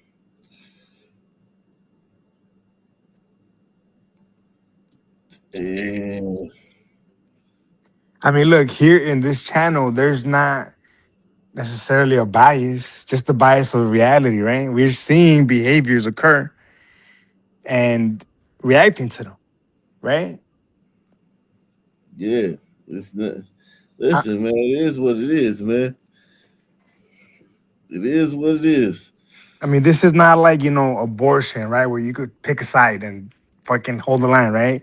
Nah, we're seeing what's going on. And if it's a tiger, we're going to get in his ass, right? Even though we know it's probably not going to be a tiger. Unless it's like some kind of like gambling or human trafficking element. But even then, it's probably All right, let's see this one, man. Newly released video shows a New Mexico police officer's inappropriate behavior toward a woman that he pulled over in a traffic stop. Uh-oh. He is now accused of rape, and it's not the first time one of his traffic stops made headlines. News 13's Annalisa Pardo has the video. A traffic stop in Bosque Farms in September that immediately raises red flags. Typical woman with a bunch of papers everywhere.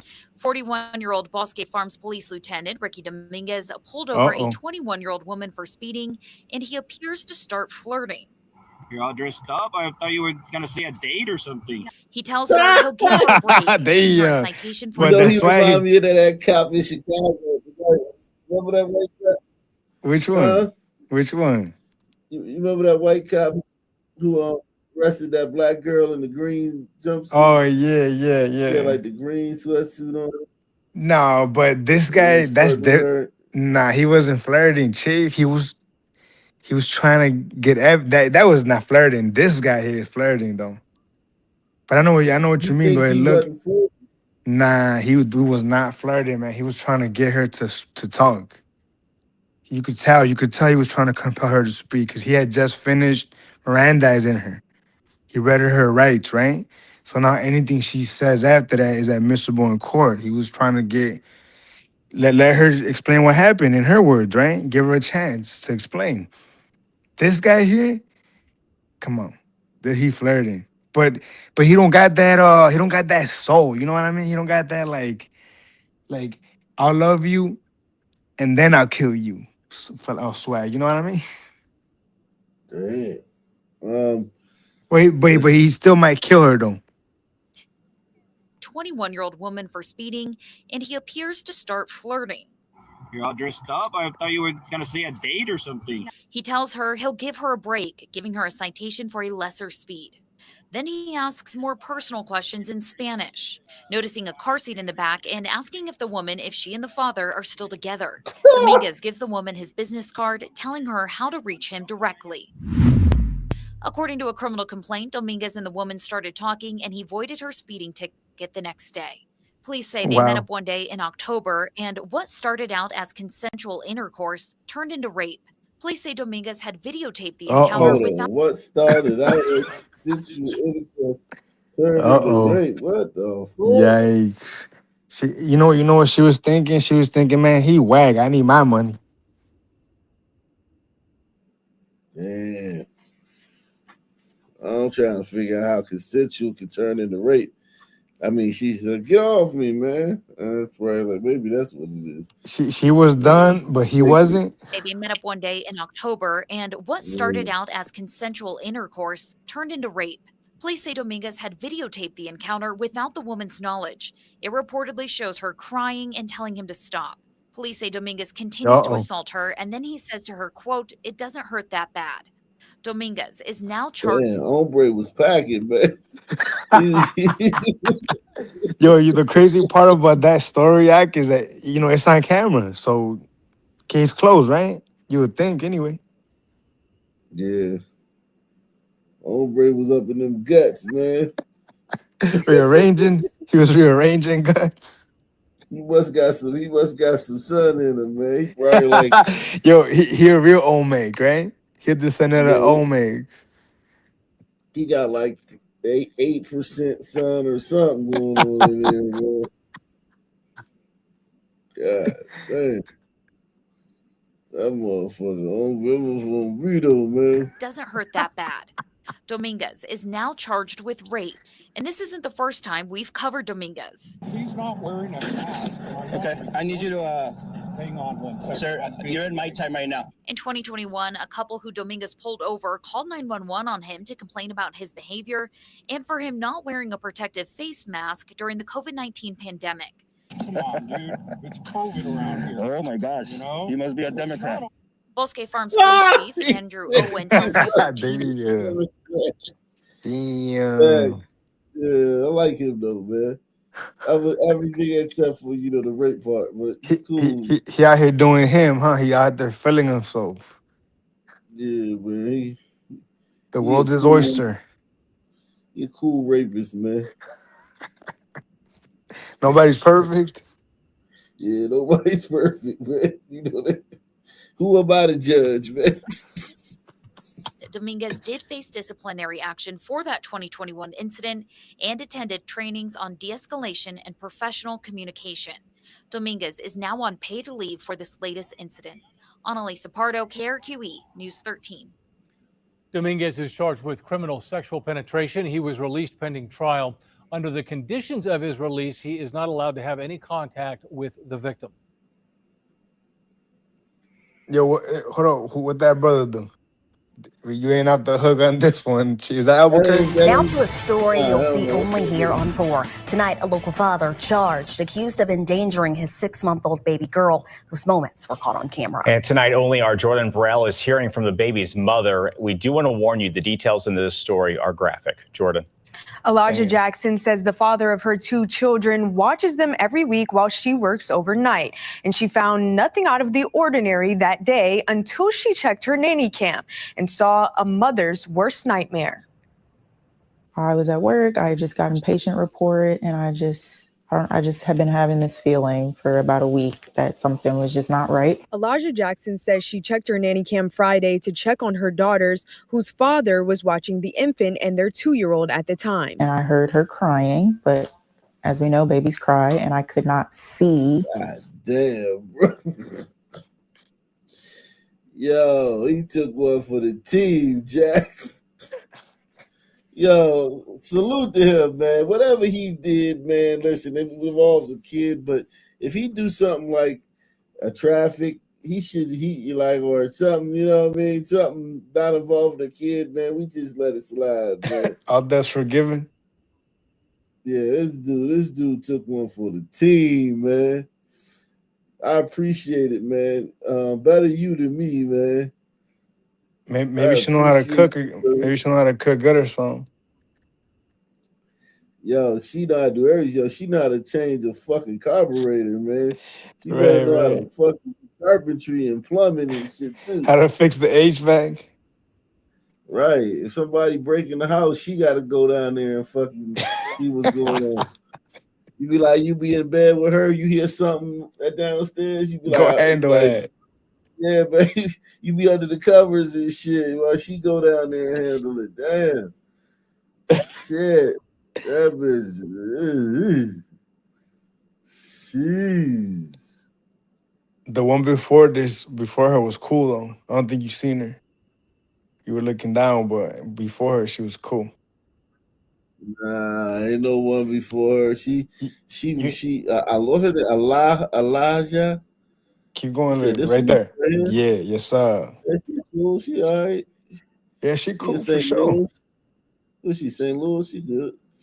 She good. That's good for her. St. Louis. She ain't doing. She right with. You know. She ain't like in those. She ain't New York ready or DC ready. But I mean, she a Philly 10 though. Oh shit! Yeah, you sent her to Philly. Yeah, send her to the Philadelphia news station. That's true. Yeah, I could see that. She could do an upgrade. She's straight. She's straight. That day until she checked her nanny cam and saw a mother's worst nightmare. I was at work. I just got a patient report, and I just have been having this feeling for about a week that something was just not right. Elijah Jackson says she checked her nanny cam Friday to check on her daughters, whose father was watching the infant and their 2-year-old at the time. And I heard her crying, but as we know, babies cry, and I could not see them on camera at all. What Jackson tells First Alert 4 she saw was chilling. We've decided not to show it in full, but the mother says it's a minute-long video of her daughter being thrown, smothered, and strangled by her own father. I saw him throw her onto the couch. I immediately started screen recording, got up, and went. Jackson says she immediately went home to get him away from their children. SLMPD says the video shows this man, Christopher Wallace, grabbing the 6-month-old by a limb and throwing her onto the couch, smothering her face into the cushions as she struggles, and later turning her over and putting his hand around her mouth and neck. I look at her, I see the video. I try to go to sleep, I see the video. We know that a crisis is different from family to family. I spoke to the St. Louis Crisis Nursery, which focuses on preventing child abuse and neglect. While investigators have not mentioned a motive for this incident, the Crisis Nursery says it gets called on a lot of the time when there's a tragedy in the community. Think about all of these kids as like, these are our kids as a community, right? And what as a community can we do better to support parents so that they don't feel like they're at a place where they really are at their wits' end. The sounds of Jackson's daughter cooing can be heard during our sit-downs. The mother says her baby survived with no physical injuries. Wallace, her father, is now charged with 1 count of endangering the welfare of a child, but Jackson says she wants to see different charges. I don't think that's enough. I don't think this is an endangerment situation. Endangerment is leaving a kid in the car by themselves. I asked the circuit attorney's office about the charge issued. They tell me they don't comment on pending cases. St. Louis Children's Hospital says physically abused children often show similar behaviors, including excessive crying in infants and problems in school for older children. Morgan. All right, Jordan, thank you. Damn.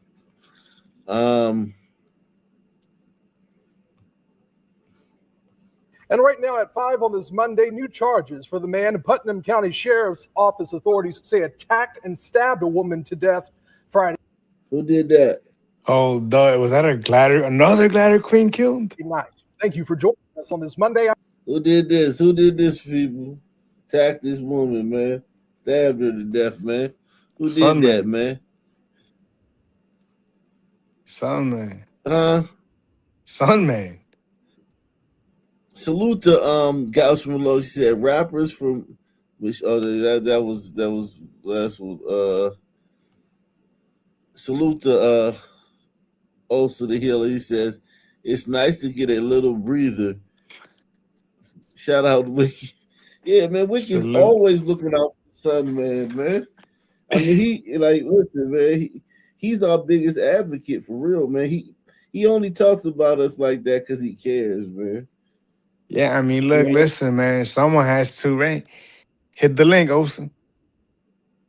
Yeah, Olsen. Hit the link, man. Did I put the link in the comment in the back?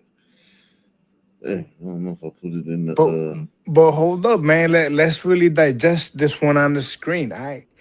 That was a straight up glider queen, right? She looked like a straight, middle America girl, right? Another glider queen killed? I mean, shit. What you mean another one? Can you act like you shocked by this shit, man? Well, Like, I'm shocked. shit. I'm shocked in that when did this happen? Because I'm shocked in that they haven't talked about it. I haven't heard shit about it at all. And I know I what you're think thinking. Trump should jump on the one in Chicago. Yeah. But I this think one, Trump should jump on the one in Chicago, like he did. yeah, it's a good chance Like to he shit did with on the other girl. Like, what's the girl? Lincoln Riley. No, not Lincoln Riley. The The one in Charlotte. Aritzka, whatever the fuck her name was. Yeah. Trump need to do what he did with that, because that girl she was a good white girl. She wasn't like a crackhead or not. She was like a nice white The girl, one in right? Chicago. Yeah. The one recent. I don't know much about her. I haven't really. I just know that it was unprovoked, right? Yeah, it was unprovoked, of course, and he doused gasoline on her, and then he. And if I'm not mistaken, that occurred in downtown. Think about that in the Loop. Think about that. I mean, that's tourism. That's an important engine for the economic engine for the city, right? But this one right here, though, it sounded pretty brutal. I wonder what happened. In the Dollar General, though, like that's a Sun man. And right now at 5 on this Monday, new charges for the man Putnam County Sheriff's Office authorities say attacked and stabbed a woman to death Friday night. Thank you for joining us on this Monday. I'm Anthony Austin. And I'm Heather Crawford. So this happened Friday at the Dollar General in Fruitland. And after a 24-hour manhunt, authorities say they arrested 54-year-old Lamar Beasley. Our Billiana Garland. Lamar. How old? 51? Lamar. Man, give me an idea on Lamar, guys. Give me an idea on Lamar. When did this story come out?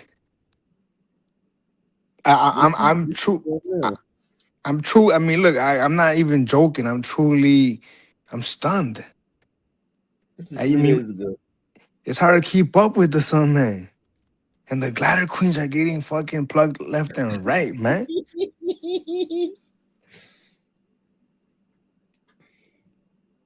It's just sickening.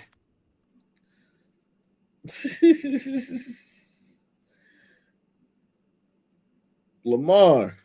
Yeah, Lamar ain't no. Look at show you. Look at this little tasty joint right here. 54-year-old Lamar Beasley.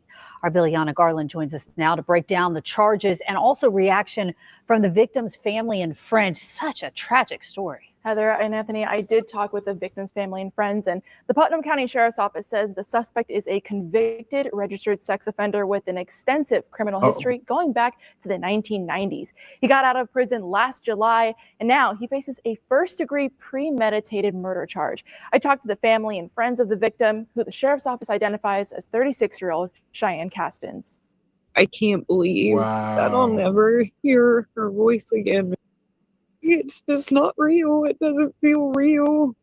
On Friday, November 14th, Stephanie Niles lost one of her closest friends, 36-year-old Cheyenne Castins. I actually met Cheyenne when we were around 10 years old. We were friends from that day on. She was my best friend. She was like my sister. The Putnam County Sheriff's Office explains the suspect, 54-year-old Lamar Beasley, and the victim, Sheesh. FBA or what? Oh no, Can't man. tell That was That's a Lamar whole. Beasley, FBA. Come on, that's a whole Lamar FBA, Beasley. bro. But if you ask Yeah, man. Tariq though, we probably gonna say Tether. A Tether cosplaying as a FBA, man. Man, Nah, you know, guy right here. you know what? I was watching our stupid ass son mayor speak today, right? He had a press conference, and they asked him about they were getting under his skin, you could tell, but they were asking him about what happened in the CTA in the train, right? And this son word fixed his fucking face to say that it was a mental health issue, right? He went the mental health route. And then another reporter asked him, right, well, what about incidents like the loop puncher? You know, like the guy that was like beating on white girls? Yeah, Another son, man. Somebody asked him about remember the loop puncher? The one that the young sons like checked and he didn't do nothing? Right. It should be fair game to ask him straight up the racial element. It should be at this point. It should be fair game, man. It is an element. Why, Mayor? Why are black men victimizing everybody in the public? Is that not a fair question to ask in polite society at this point? I mean, I know you think it is, but you think they would think it is now? Of course not. When do you hold on? He would pull the race card quick, man. Are you kidding me? But you think it's a fair question, right? Of course. Do you think there'll be a moment when it'll be a fair question in polite society in that scenario? No. Going forward, at some point, maybe like if you were to guess. Going forward, I think I don't know, man. It's gonna be tough, man. It is gonna be tough because it is. It's gonna be tough though. I ain't even gonna lie because, like, just when I think we making progress.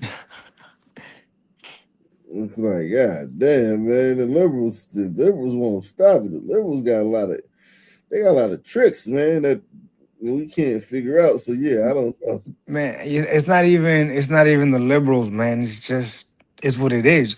I mean, think about it. When the one Glider King, Prince or whatever from the high school, that he got stabbed, right? Remember the one in the football game or whatever? Yeah. That the supposed outrage, enough is enough bullshit. Apparently, it wasn't enough. They want more. Here we are yet again. A glider queen in Chicago burned. St. Louis down the street, this somewhere just randomly stabs a glider queen. I mean, I forget the white boy's name, but I thought that was like the final straw. And then then you got the one girl in Charlotte, right? And then countless others. Let's see what happened here. Let's see how our good brother. Actually met Cheyenne when we were around 10 years old. We were friends from that day on. She was my best friend. She was like my sister. The Putnam County Sheriff's Office explains the suspect, 54-year-old Lamar Beasley, and the victim, Cheyenne Castins, were both in Dollar General in Fruitland Friday afternoon. Authorities say there is no known connection between the two. When the victim was outside by her car, authorities say the suspect attacked her and stabbed her. I talked with the victim's aunt, Cheyenne Ramsey. While she declined to be on camera, she gave us a statement saying, I'm in disbelief, shock, and heartbroken. I'm glad they caught the man who murdered my niece. No one should have to go through the pain we endured from this man taking her from us. This is a nightmare we can't wake up from. She did not deserve that. She was so sweet and kind and willing to help anyone. Authorities found the suspect Saturday in his camper at Huntington Shortcut Road. Authorities say the charge he faces is a felony, which could see him face the death penalty. Anthony? All right, Oh, Bill. it was a felony. We wouldn't have never guessed, man. That killing somebody Right. was a felony. It must be because he had a record. Because he's black, man. Right. If it was a white guy, yada yada. Yeah, man. Let him slide, man.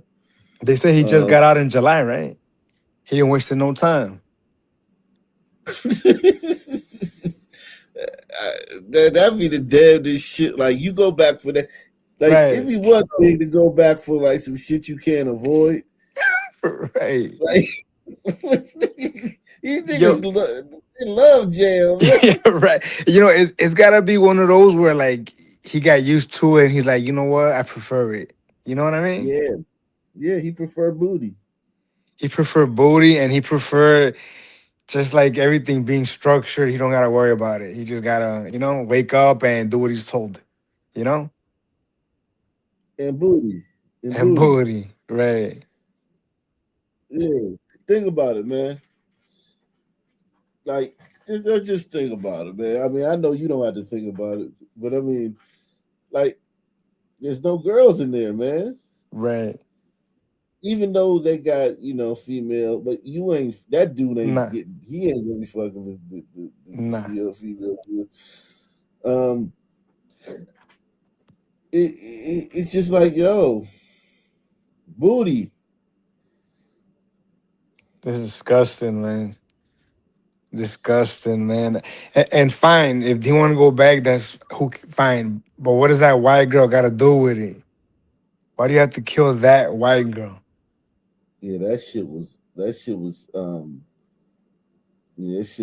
reprehensible, man. Just slaughtered her ass in a motherfucking Dollar General. She ain't even Right. There's no way she could have seen it coming. No. No, I mean, look, man, you talked about it, how these son men, they kill people that have never laid eyes on them. And and when they're killed, they might not even have seen when they get killed because it could be a straight bullet. Yeah. But Or when they stab you from behind like that motherfucking nigga on Right. the train that day. like him, exactly him, or this one here, like she must have been like, this isn't real. This isn't happening. It's happening. And it's happening Yeah. all the time. Jeez. Hey. Fuck. But I just don't feel like people are talking about it. I feel like they're not. They might touch on it. Even these people, these famous conservatives on with podcasts, even they're not really getting in there. They might mention it and they're not getting in there. You know what I'm Nah. saying? Eh? Now they cover the viral ones. Let's look at this. Look at this though. Ooh. There's a big story we're watching in Meriwether County this afternoon where gunfire rang out at a party and one person fell victim to that gunfire. That person now recovering in the hospital. Fox 5's Doug Evans is on top of this story for us this afternoon. Doug, what more do we know about what happened at this party? Yeah, Tom, what a mess here in Meriwether County. It happened Saturday night. It was supposed to be just a small bonfire. A property owner here, a resident here, throwing a party for his niece. A bonfire out in the country. What could be better? Well, got on social media, and soon the attendance swelled to over 100 people. Teenagers, young adults, some in their 20s, some as far away as South Fulton County. Troop County, LaGrange, Noonan, all on this piece of property here, out in the country, out in rural Meriwether County. A fight broke out, shocking, right? And then gunfire, and an 18-year-old was struck in the head. We've just learned, and this is breaking news, that 2 people have now been arrested. Let's show you who we're talking about. We've got some video of that. This is 20-year-old DeAndre Ransom and 22-year-old Akivian Bowles, and they've been charged with aggravated assault. Now, they're accused of opening fire. Just 2 of many people, Sheriff Chuck Smith tells me, opened fire at this party because they found all kinds of shell casings all spread around that property. So it wasn't just Bowles and Ransom opening fire with weapons. There were others with guns, and there could be others charged eventually. Now listen, they fled the scene, but witnesses got a good description of their car. They ended up at a Red Roof Inn in Noonan. That's about, I don't know, 30, 40 minutes from here in Greenville in Meriwether County. So they're in this Red Roof Inn, and that's where Coweta County deputies were told to go and pick them up, and they did. And now they're facing very serious charges. Sheriff Chuck Smith tells me that others could be charged as well as this investigation unfolds here in Meriwether County. 100 people at a party. Probably doesn't sound like a good idea to you either. It didn't to the sheriff. And so they're checking in to see whether this property owner here, this resident here in Meriwether County, had followed proper procedures, had gotten permits and that kind of thing. Security would be demanded in the permit process as well. They're checking to see if that existed. No evidence of that yet. And so this property owner could be in hot water with authorities here as well. Good news for this 18-year-old is that he's expected to recover. I'm told he's even been released from Grady, but he did take a shot to the head that they said traveled in and around his brain, and somehow was able to survive that. They've not gotten a chance yet to talk to him, but they hope to do that very soon as part of their investigation, Tom. Yeah, Doug, these parties get dangerous, and this certainly isn't unprecedented. Something like this happened just like a little more than a week ago in Cartersville. The teenager was killed at a party that got out of control, and it seems the same type of situation unfolded. Thankfully, as you said, nobody was killed this time around, but the same thing happens in Meriwether County, where the party starts and then just keeps snowballing until it gets out of control. Yeah, that's right. And listen, it's not just Cartersville and Meriwether County, Tom. We've everywhere. covered this story, as you know, numerous times, whether it's a graduation party, a I like this birthday old white party. It gets on social media. It spreads. Sounds like a good time. People from all over start to show up here. And then you mix these ages, Tom, and that's a really important part, too. You mix teenagers, young teenagers, with older teenagers, and then guys who are in their 20s. I mean, what are they doing at a teenage party? I feel like he wants to say the song word. Bringing guns to this situation. Yeah. I give him a pass. To no one's surprise, violence breaks out, and you've got a teenager who's shot in the head. And they're just, Sheriff Smith told me, they're just grateful that no one else was hurt, as bad as it was for this one guy, right? Just thankful that it was nobody else. That's for sure, Doug. But as you say, 2 people are under arrest. That victim that apparently got shot in the head out of Grady Memorial Hospital, recovering this afternoon. That is good news. Doug Evans, live for us in Meriwether County this afternoon. Doug, thanks. Well, you know what? The victim just had their brain, struck a little bit. No harm, no foul. Go home. Don't do it again. Yeah, man. Would you be shocked? Would it be shocking if they were sent home? Nah, I wouldn't be shocked. What will be shocking is if they get sent home and they don't commit another violent crime. That would be crazy. You hit me. Oh my God. Hit me. You just hit me in my Oh, face. yeah, I want to show you. Accusations in the air tonight. New body camera video shows the aftermath of a dispute between. Support the channel, guys. Support the channel. I know y'all enjoying seeing I know y'all enjoying getting the crime update on crimes you would know nothing about. Support the channel. We're trying to get 15 people to sponsor tonight's show. We got, so far, I think we got 7. We're trying to get 8 more, man, to sponsor tonight's programming, man. That would be great, man. If we could do that. Salute to everybody out there, man. I'm telling you, man. I got one that's a doozy after this. I saved it. This just reminded me. You hit me. Oh my God. Hit me. You just hit me in my face. Accusations in the air tonight. New body camera video shows the aftermath of a dispute between Real Housewives of Atlanta star Portia Williams and a passenger on her flight. This happened Sunday on a Delta Airlines flight from Las Vegas heading back here to Atlanta. So now tonight, the FBI is deciding whether Williams will face any serious charges. 11 Alive's Angelina Salcido live tonight from Hartsfield-Jackson International. So Angelina, you watched that entire body cam video, and you say there are 2 conflicting stories here.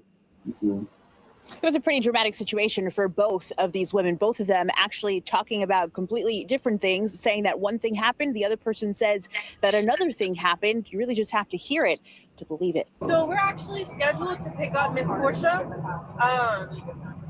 That's why you're here? No, ma'am. No? A routine landing turned reality TV. I'm here because there's an altercation on the flight. Yeah, she hit somebody on the flight. Somebody hit somebody on the flight. Atlanta police arriving to Hartsfield-Jackson Sunday to catch the airborne drama before it hit baggage claim. I don't know exactly what happened. I just know the person that we're supposed to pick up got into an altercation and she has to talk to the police before we can take her. But if you arrest her, can you let us know? Something happened on the flight I can't arrest. FBI got a call. FBI call. It's an FBI call. The officer saying he needs a statement from both parties. Who was involved? You or you? No, she was. She was. So what happened? How are you doing, ma'am? I'm not very good, sir, and you? Both this woman and Williams still processing what happened on Delta Flight 591 from Las Vegas to Atlanta. Why didn't we hear my side of the story first, sir? Well, I had another officer. Oh, okay. The lady who was sitting next to me, I was on my phone and the volume was up on the phone. And she turned to me out of nowhere and she said, "So you're going to make me listen to that the whole flight? Do you want to?" And she said, "No." I said, "Well, it was a nicer way to say that." And she said, "You don't tell me." And I was like, but why not just get an earpiece? Why not use your earbuds? I mean, you're rich. Like, I know you got earbuds. You rich. You sitting there with the phone on speaker, talking on the fucking flight. Sounds about right. Niggas, man. Jesus Christ. Are you okay? I'm okay. Other passengers who claimed to see the altercation checked to make sure Williams was okay. She did not. She didn't touch her. Meanwhile, Was taking off. That's why the flight attendants couldn't come help me from her beating. this 70-year-old says she feared for her life after confronting Williams over allegedly playing Instagram videos out loud for 25 minutes. She takes her hand and goes like that and throws my phone, and everybody sees the phone go down the end of the whole airplane, and the flight attendant told me he saw her knock it out of my hand. Oh. And that's assault. When asked if Williams knocked the phone out of her hand, damn right she did. But witnesses say you didn't see anything physical. Nothing.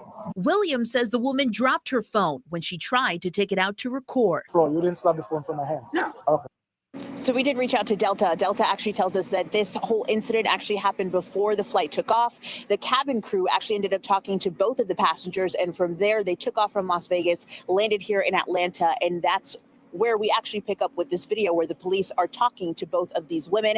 Delta not commenting any further. And again, the FBI is going to review the video to decide whether charges will be pressed here. We're live tonight in Atlanta. Angelina.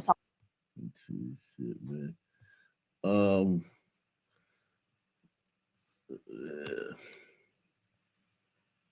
Did I save it on here? Or did I save it on X? I might have saved it on X. Let me see. Yeah, man. Yo, once you get out of Albuquerque, man, shit get dicey, man.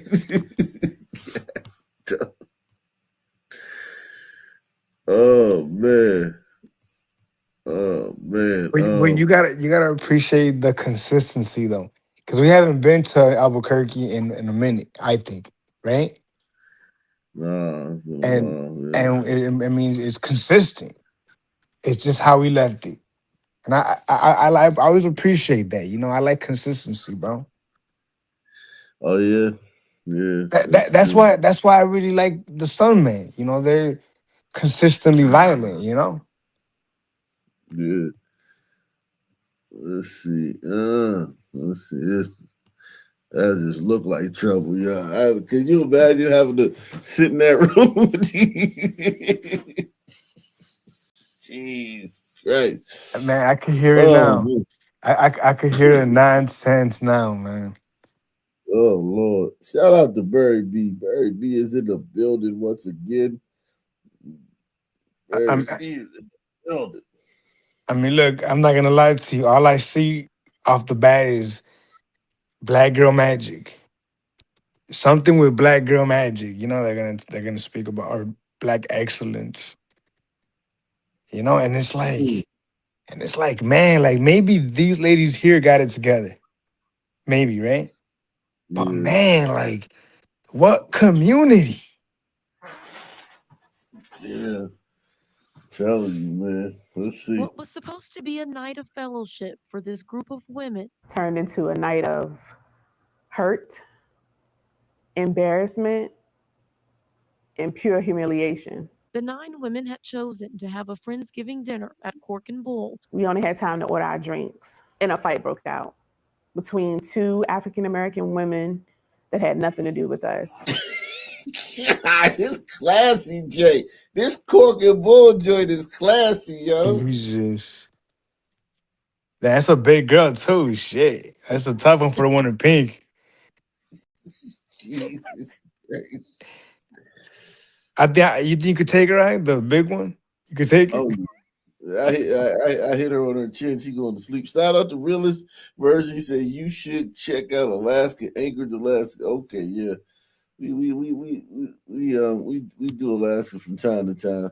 You got to give Alaska a little breather because it ain't enough going on up there. They don't have a big enough population. Remember, I was telling you that going there. You know what I'm saying? Remember, I was telling you how West Garfield Park has more murders than the entire state of Alaska. That's pretty crazy if you think about it. Or Austin. Austin has more murders than the entire state of fucking Alaska. It's pretty unfortunate. Yeah, I looking at this picture, I think I could take her out, the one in black. But let me see. I'll let you know when I see how she gets down. Maybe she could take me, right? Yeah, I just, man, like, how the fuck are you fighting an establishment like this? This is actually a nice place. You know? But maybe it called for it. Maybe they had to. You know what I mean? Words were probably the right thing was said, and sometimes you just gotta ruin people's nights. You know? Oh man, let me see, man. Let me go into the archives, man. Let me just show you this place, man, that they at, man.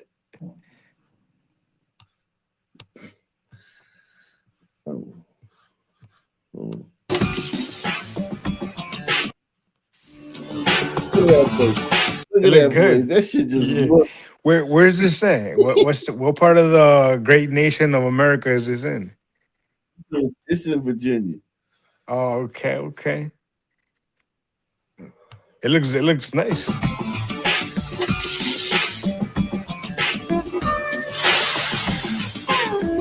Come to Cork and Bull and savor the taste of our premium beef. Aged for maximum tenderness and cooked to perfection just for you. Enjoy mouth-watering fresh local seafood dishes. And our raw bar, Cork and Bull Chop House, is an experience in dining that is. an experience in dining. You get they selling you an experience, not just like the food. It's just like, yo, the ambiance. you hear, man. This is upscale, man. Right. It's like none They other in the Hampton Roads. experience. Look at the crowd though. Look at Jesus. look at the crowd. Wow. False advertising. Yo, Cork and Bull. Fucking A, man. That's a nice spot, man. I ain't even gonna lie, man. That's a nice little spot, man. Shout out to them. Let's see what these heifers was. You know what? It looks Actually, like a Waffle House to me. Now, a place in Chesapeake known for fine dining was the backdrop for some rude behavior that got physical. These images of two women fighting from earlier this month are making the rounds on social media. But the story is a group of 9 other women who say they were kicked out of the restaurant in what they call an act of discrimination. Markeisha Jackson has the story you'll see only on 10. Discrimination. That fight happened inside of Cork and Bull Chop House. After things settled down, a group of other women who were not involved in the fight were told they had to leave the establishment. Yeah, man, fuck it, man. Get rid of all you bitches, man. Everything black in here, man. Get the fuck out, man. Y'all, yeah, man. Ain't nothing wrong with that. The to-go boxes are black. They gotta go. Yo, if I was in there, I'd be like, I wouldn't even, I'd have just left. I'd just be like, I know. You just got up. I just got up. You were just dining and dashed on the ass or what? Yeah, I know. Yeah, man. Fuck that shit, man. Fuck, this is an experience, Right. man. Y'all, Check, please. They made the news. Think about how bad this is for their image. Yeah, This is all that over the sucks. news. A statement they feel was made based on the color of their skin. What was supposed to be a night of And now they want to think about it. They fucked your image completely up.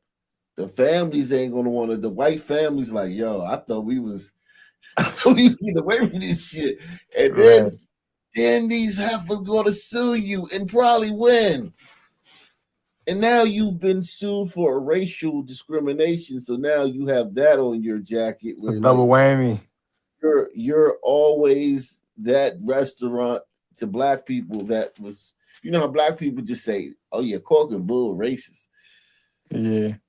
Black people simple. They just say like, the NFL racist, the Cork and Bull racist. They don't like nuance shit. They not gonna say the waiter or the host that kicked y'all out. No, the whole restaurant racist. Bullshit for this group of women. Turned into a night of hurt, embarrassment, and pure humiliation. The 9 women had chosen to have a Friendsgiving dinner at Cork and Bull. We only had time to order our drinks, and a fight broke out between 2 African American women that had nothing to do with us. Somebody break it up. This is video of the altercation. The 9 women say it happened between guests at a table that was across the room. The 2 women seen throwing blows ultimately left before authorities arrived. But somehow restaurant staff thought the white people was doing what that shit was going on. They were clutching their pearls or what? at a table that was across the room.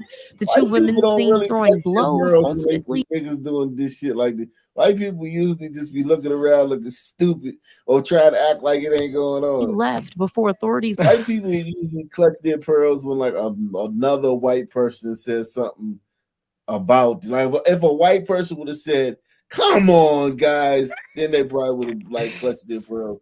But they don't clutch their pearls over nigga shit. That I will tell you that I've noticed that. Huh. Interesting. arrived, but somehow restaurant staff thought these 9 women who were still inside were somehow involved and told them to leave too. So I asked why.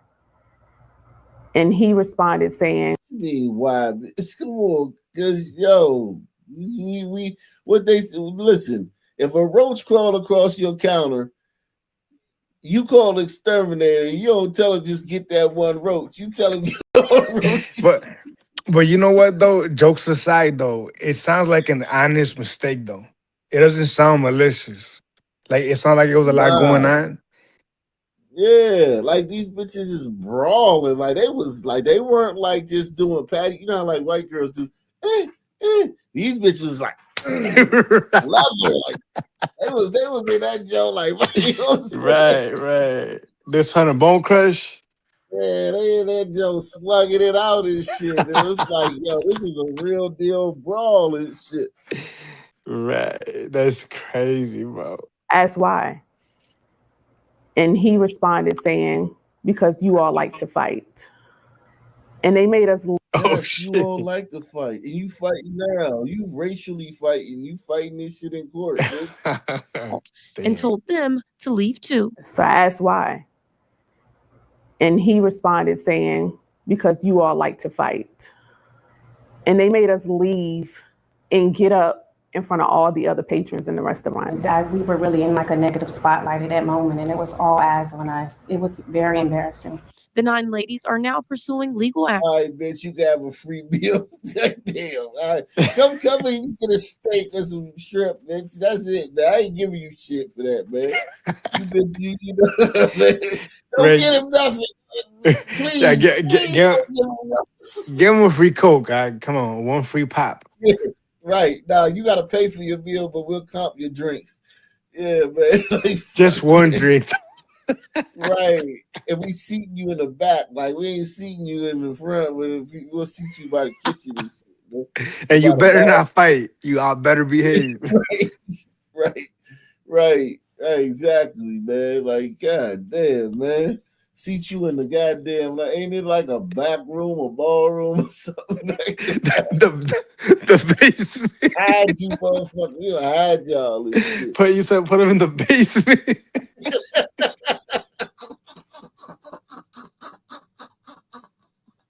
Yeah, man. Like make them come in the back door and shit. Go walk through the kitchen. Oh shit, man. Their lawyer sat down with us. Just because you have employees that might have made a bad judgment one night, that could turn into 2 nights, 3 nights, 4 nights. It has to stop. So, but what about the fight that led to the bad judgment? They trying to make it seem like he just came over there and said, "Oh hell no, 9 black women at the table. Y'all get the fuck up out of here, you niggas." Like, right, y'all ain't tempering shit. Y'all better get. That's true. True indeed. But that's not what happened, though. That's not what happened. And everybody knows that. Damn. But you know what? This restaurant, it probably would be better for them to just settle. Because look at all what's going on now. Like all this fucking bad press. The women say the restaurant staff has not only think about it. They did nothing wrong. They did nothing wrong. They gave these women the experience. Did these women say their fucking service was bad? And prior to that, like they just was like, yo, like they just looked around and said, we gotta eradicate this problem, man, completely, man. Scorched earth on this shit. But man, it wasn't even that though. It looked like the bitches fighting got to their table, right? They were like on their table, and because she was recording them, right? She was recording them laughing about it, and they thought they were with them. That had nothing to do with us. Somebody break it up. This is video of the altercation. The 9 women say it happened between guests at a table that was across the room. The 2 women seen throwing blows ultimately left before authorities arrived. But somehow restaurant staff thought We can say this violates the Equal Protection Clause. They have said enough is enough, and we're not going to take it. Treat your customers with dignity and respect. We did reach out to the owners. These people are awful. Let's see what the people said in the comment section, man. So if the group that started the fight was white, they would have kicked out the whole restaurant. Make it make sense. Jesus Christ. It says, leave and then sue. Don't ever be mad when they tell you you are not wanted here. I feel bad for those innocent women. I can't imagine how mortified they felt to be told to leave with all those customers gawking at them. This is not acceptable. I don't understand this comment section. These 9 women carry themselves in a very mature way and clearly are normal. You can't assume they were with that other group or would behave like the other group. It was most certainly discrimination. Man, it's pretty sunny in these comments.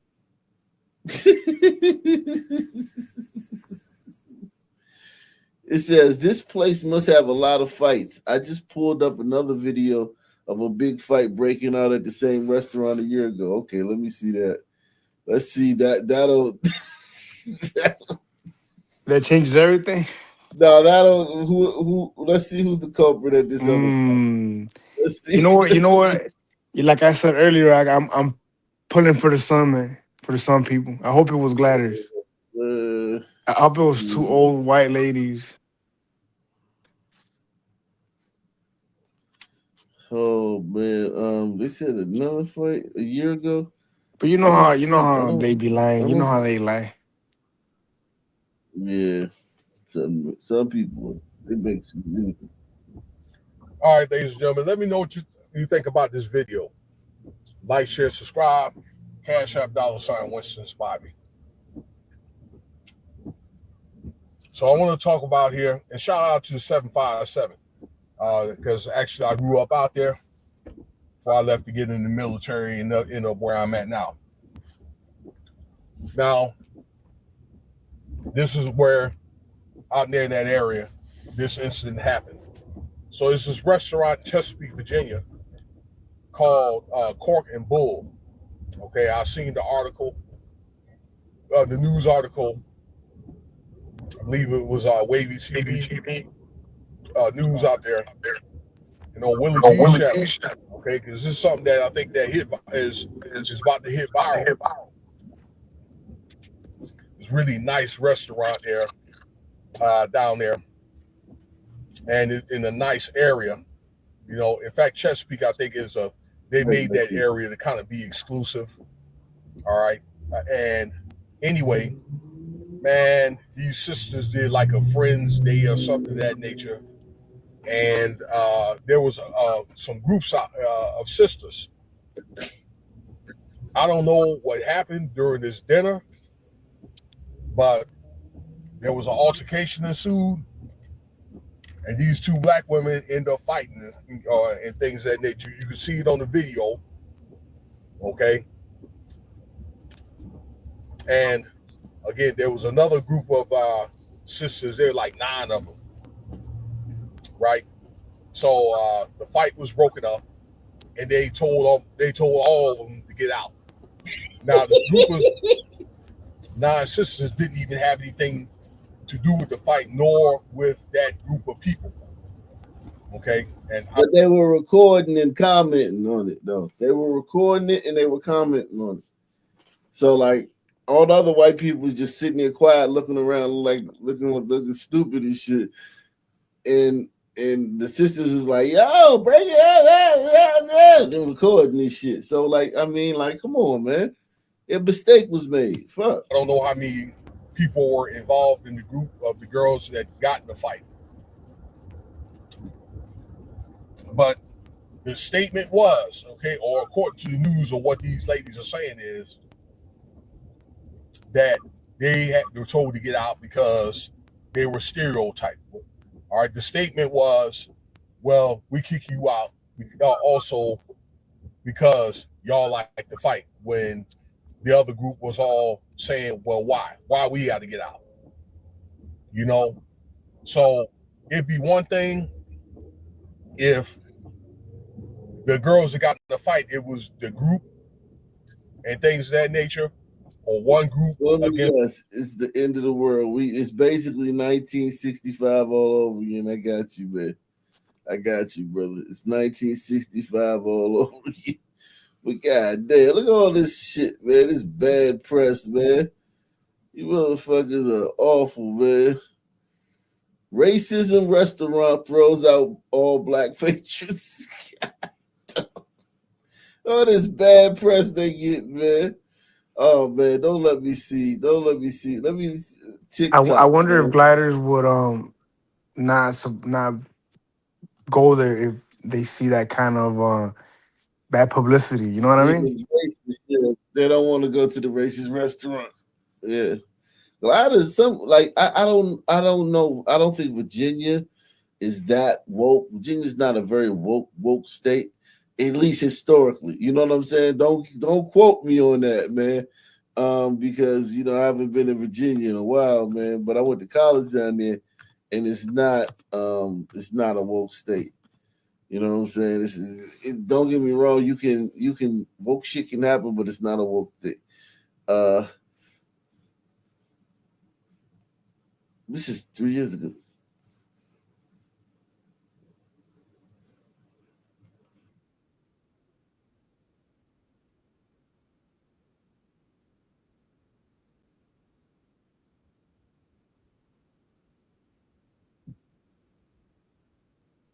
Yo, you're not playing anything.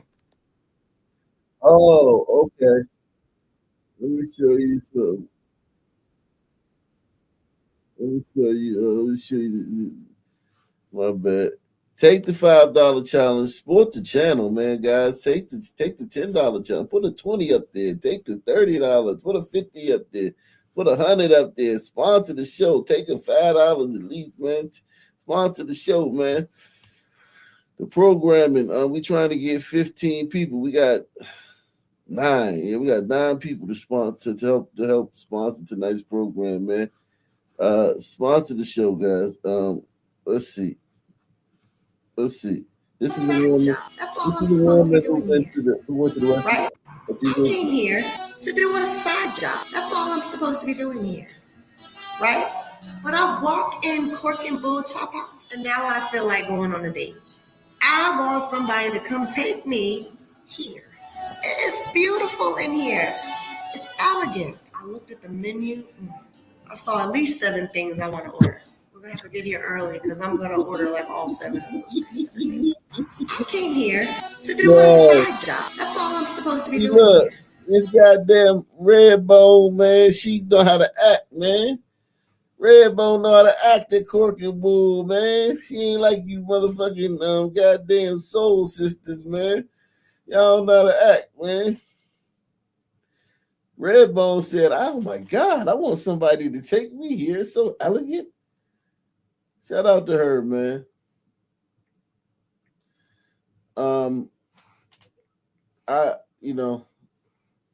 Somebody take this woman back to Cork and Bull, man. You know what I'm saying? She looked like she wouldn't fight there, man. She looked like she wouldn't fight there. She'll redeem the sisters. Yeah, man. Please, man. They need it, man. They need it bad, man. They need it bad. Let's see what this person said. God damn. Let's look at that shit. We're out celebrating our Friendsgiving. We arrived at the restaurant. Shortly after arriving, we only had time to give drink orders. We didn't even get our drinks. And a physical altercation happened between 2 African-American women. We did not know them. We were not affiliated with them. They were at another table. They began to fight. The situation was diffused by management and other staff members. The management came over to our table. They began to fight. We were not affiliated with them. They were at another table. They began to fight. The situation was diffused by management and other staff members. The management came over to our table and told us that they would not be servicing us tonight. We had to leave. I questioned, "Are you shutting the entire restaurant down tonight?" "No, we're just not servicing you all because y'all like to fight." Yeah, get the fuck out. We became shocked Why? Racism is everywhere. confused. Why? Racism is everywhere. And he did that in front of the entire restaurant, Yep. in front of all the other patrons. Get the step. No one else was asked to leave but us. Get the stepping. My sister Circles and I were out You don't gotta go home. celebrating our Friendsgiving. Right, Martin. We arrived at the Martin, restaurant. Martin kick you out. You ain't gonna say that shit. You just say that shit when white people kick you out, man. Martin said, "Get the stepping." Look at this shit. Let's see. This is a nice restaurant, man. This Chop House now. The food was great. I got the crab cakes. He got a steak, of course, and he said the macaroni was banging. Nice ambiance, beautiful scenery. You got to go check it out. Be ready to come out your pocket with this Chop House now. Pork and bull is on the menu at Chesapeake. Let's go eat. Now you can do reservations or you can walk in and be seated just as fast. I like to start with a berry lemon drop with a little sugar around the rim. Okay, these pork belly bites are to die for, the right amount of crispiness around the edges, and it's sitting on top of this honey cornbread type of vibe. But it's a 10 out of 10. I do recommend. I love me a good piece of lamb chop that's cooked well, seasoned well, and tender, and that's what those are given. The greens were A1. The Gouda grits, not so much. It was creamy, but could have used a little bit of seasoning or salt or something. Now, this was our second time coming. The experience was still good. Food was still good. So second time around, it wasn't a letdown. We ended on a great note. Bye. Look, these black people ain't complaining. They ain't.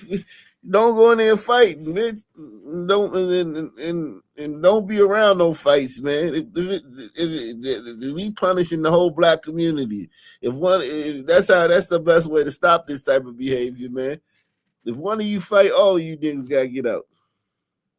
It's right. Never too much, never too. Oh my Lord. What we're gonna do right here is go back. Yeah, black folk love this place, man. Black folk love it, man. It was only a matter of time, man, before you got a bad reputation fucking with niggas, right? And you talked about that. You talked about that, Ak, how you described it as how sons were like ants. You know how ants leave their like scents, and more ants know to go there. Like they'll go back and say, "Man, it's busting over there." Yeah, the pheromones and shit. Remember you talked about that? Yeah. The Suns love this place. Oh man, they got what are those things called? I forgot. Brussels sprouts. Yeah, I like Brussels sprouts. You gonna go check it out now or what? Yeah, I'm gonna go down. I'm gonna go in that mother. First nigga say something to me, I'm gonna punch him in his face though. Seriously though. No bullshit. I ain't coming down there with no bullshit, man. Damn, niggas like this place. All niggas doing TikToks about this place. Damn. Yes. Them Brussels sprouts look good though. I ain't gonna lie, man. Man, them niggas order everything. Shit. All right, let's see this way here. Do you like beards and dots and bars? We have full bar. Full bar. We have darts. So many darts. Well, that's the bartender.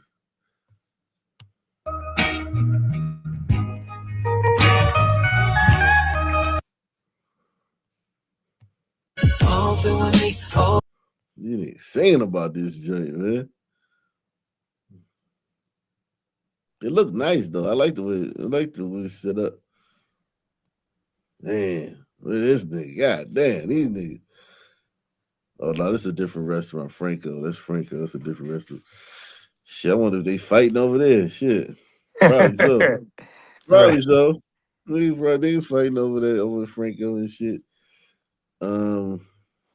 Dinner and the show for the gladiators, right? Fuck it. You gotta get it how it come, you know. Dinner and a show.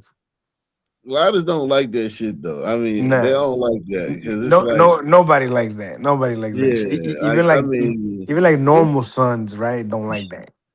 Them fights be so like they be so violent. It's like, yo, you don't mind seeing a little fight.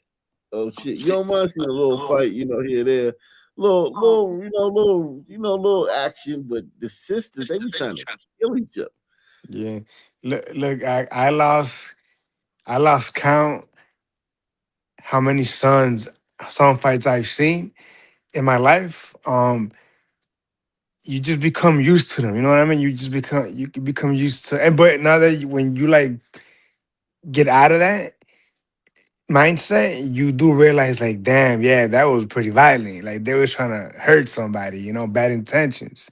But even in Yeah. high school, man, I told you I went to a rough high school with a lot of sons, man. I saw a son fight damn near every day when going to high school. I shit you Oh not, yeah. bro. Yeah, when you go to a school like with just like I would say 50%, maybe 20% blacks, right? This will be a fight every day. Yeah, like some blacks, like fighting is part of school. You know what I'm saying? It's part of it. But I'm telling you right now, my school was 50-50, and the sons that were in my school were rough. They come from a rough neighborhood in the city. They didn't come from no. It's like put it like this, man. It was like top 3 in murders, right? So I was going to school with some pretty violent sons, right? Every day I saw a fight, and we liked it. You're young. You don't mind. Look, I'm a boxing fan. I grew up watching boxing, so whenever you had people that knew how to fight, man, it was shit. Let's see how this goes. You become used to it. But in a situation like this restaurant, right? If I'm there with my girl or with my, God forbid, my kids, I mean, come on, man. Like now I gotta explain to my kids what happened. And it's like with my kids, I don't wanna be. You said what?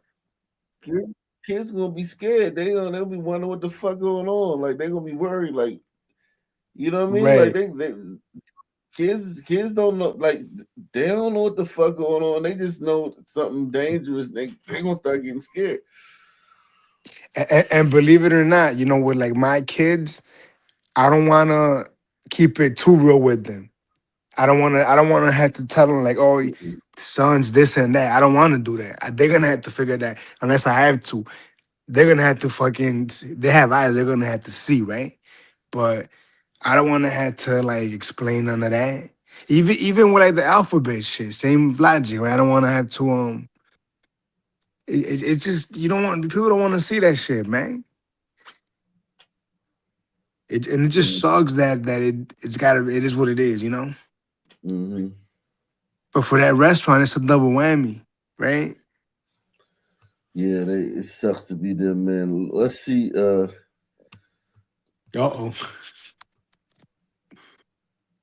217. Salute, man.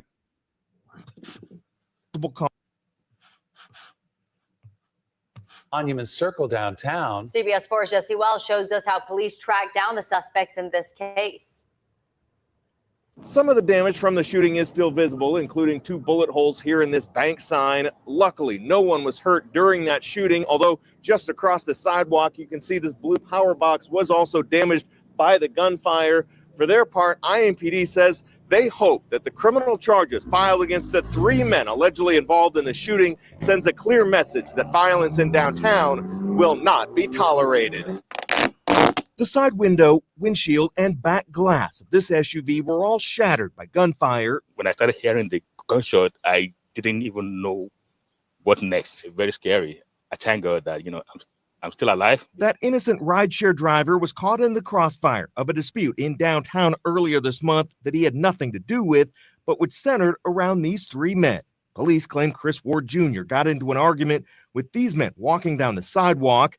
Surveillance cameras show Ward allegedly fire the first shots, while Michael Price returned fire from across the street, as did a third suspect, DeAndre Flynn. The shootout left multiple cars and buildings damaged near Meridian and Washington. We're so blessed that someone was not injured in this incident, but it could have been far worse. And that's why it's important to hold these individuals, these trigger pullers, accountable for their actions. Police say Chris Ward's getaway car was also damaged in the shooting. Police arrested Ward 2 days later, but he was released from jail before his felony charges were filed, and a warrant has since been issued for his arrest. After police arrested Flynn, an illegally possessed handgun was allegedly recovered from his SUV. Police claim a second gun was also found in Price's car, leading to additional weapons charges. While crime numbers in downtown are all trending down, IMPD's newly appointed district commander said last week his goal for downtown is obvious. Yeah, I want downtown to be a place that's not only safe, but a place that people feel safe to work, live, and visit. Finally, Price and Flynn remain behind bars at the Marion County Jail on bonds of $120,000 and $16,000 cash, respectively. Once Ward is rearrested, he'll be held without bond pending an initial hearing. Jesse Wells, CBS 4 News.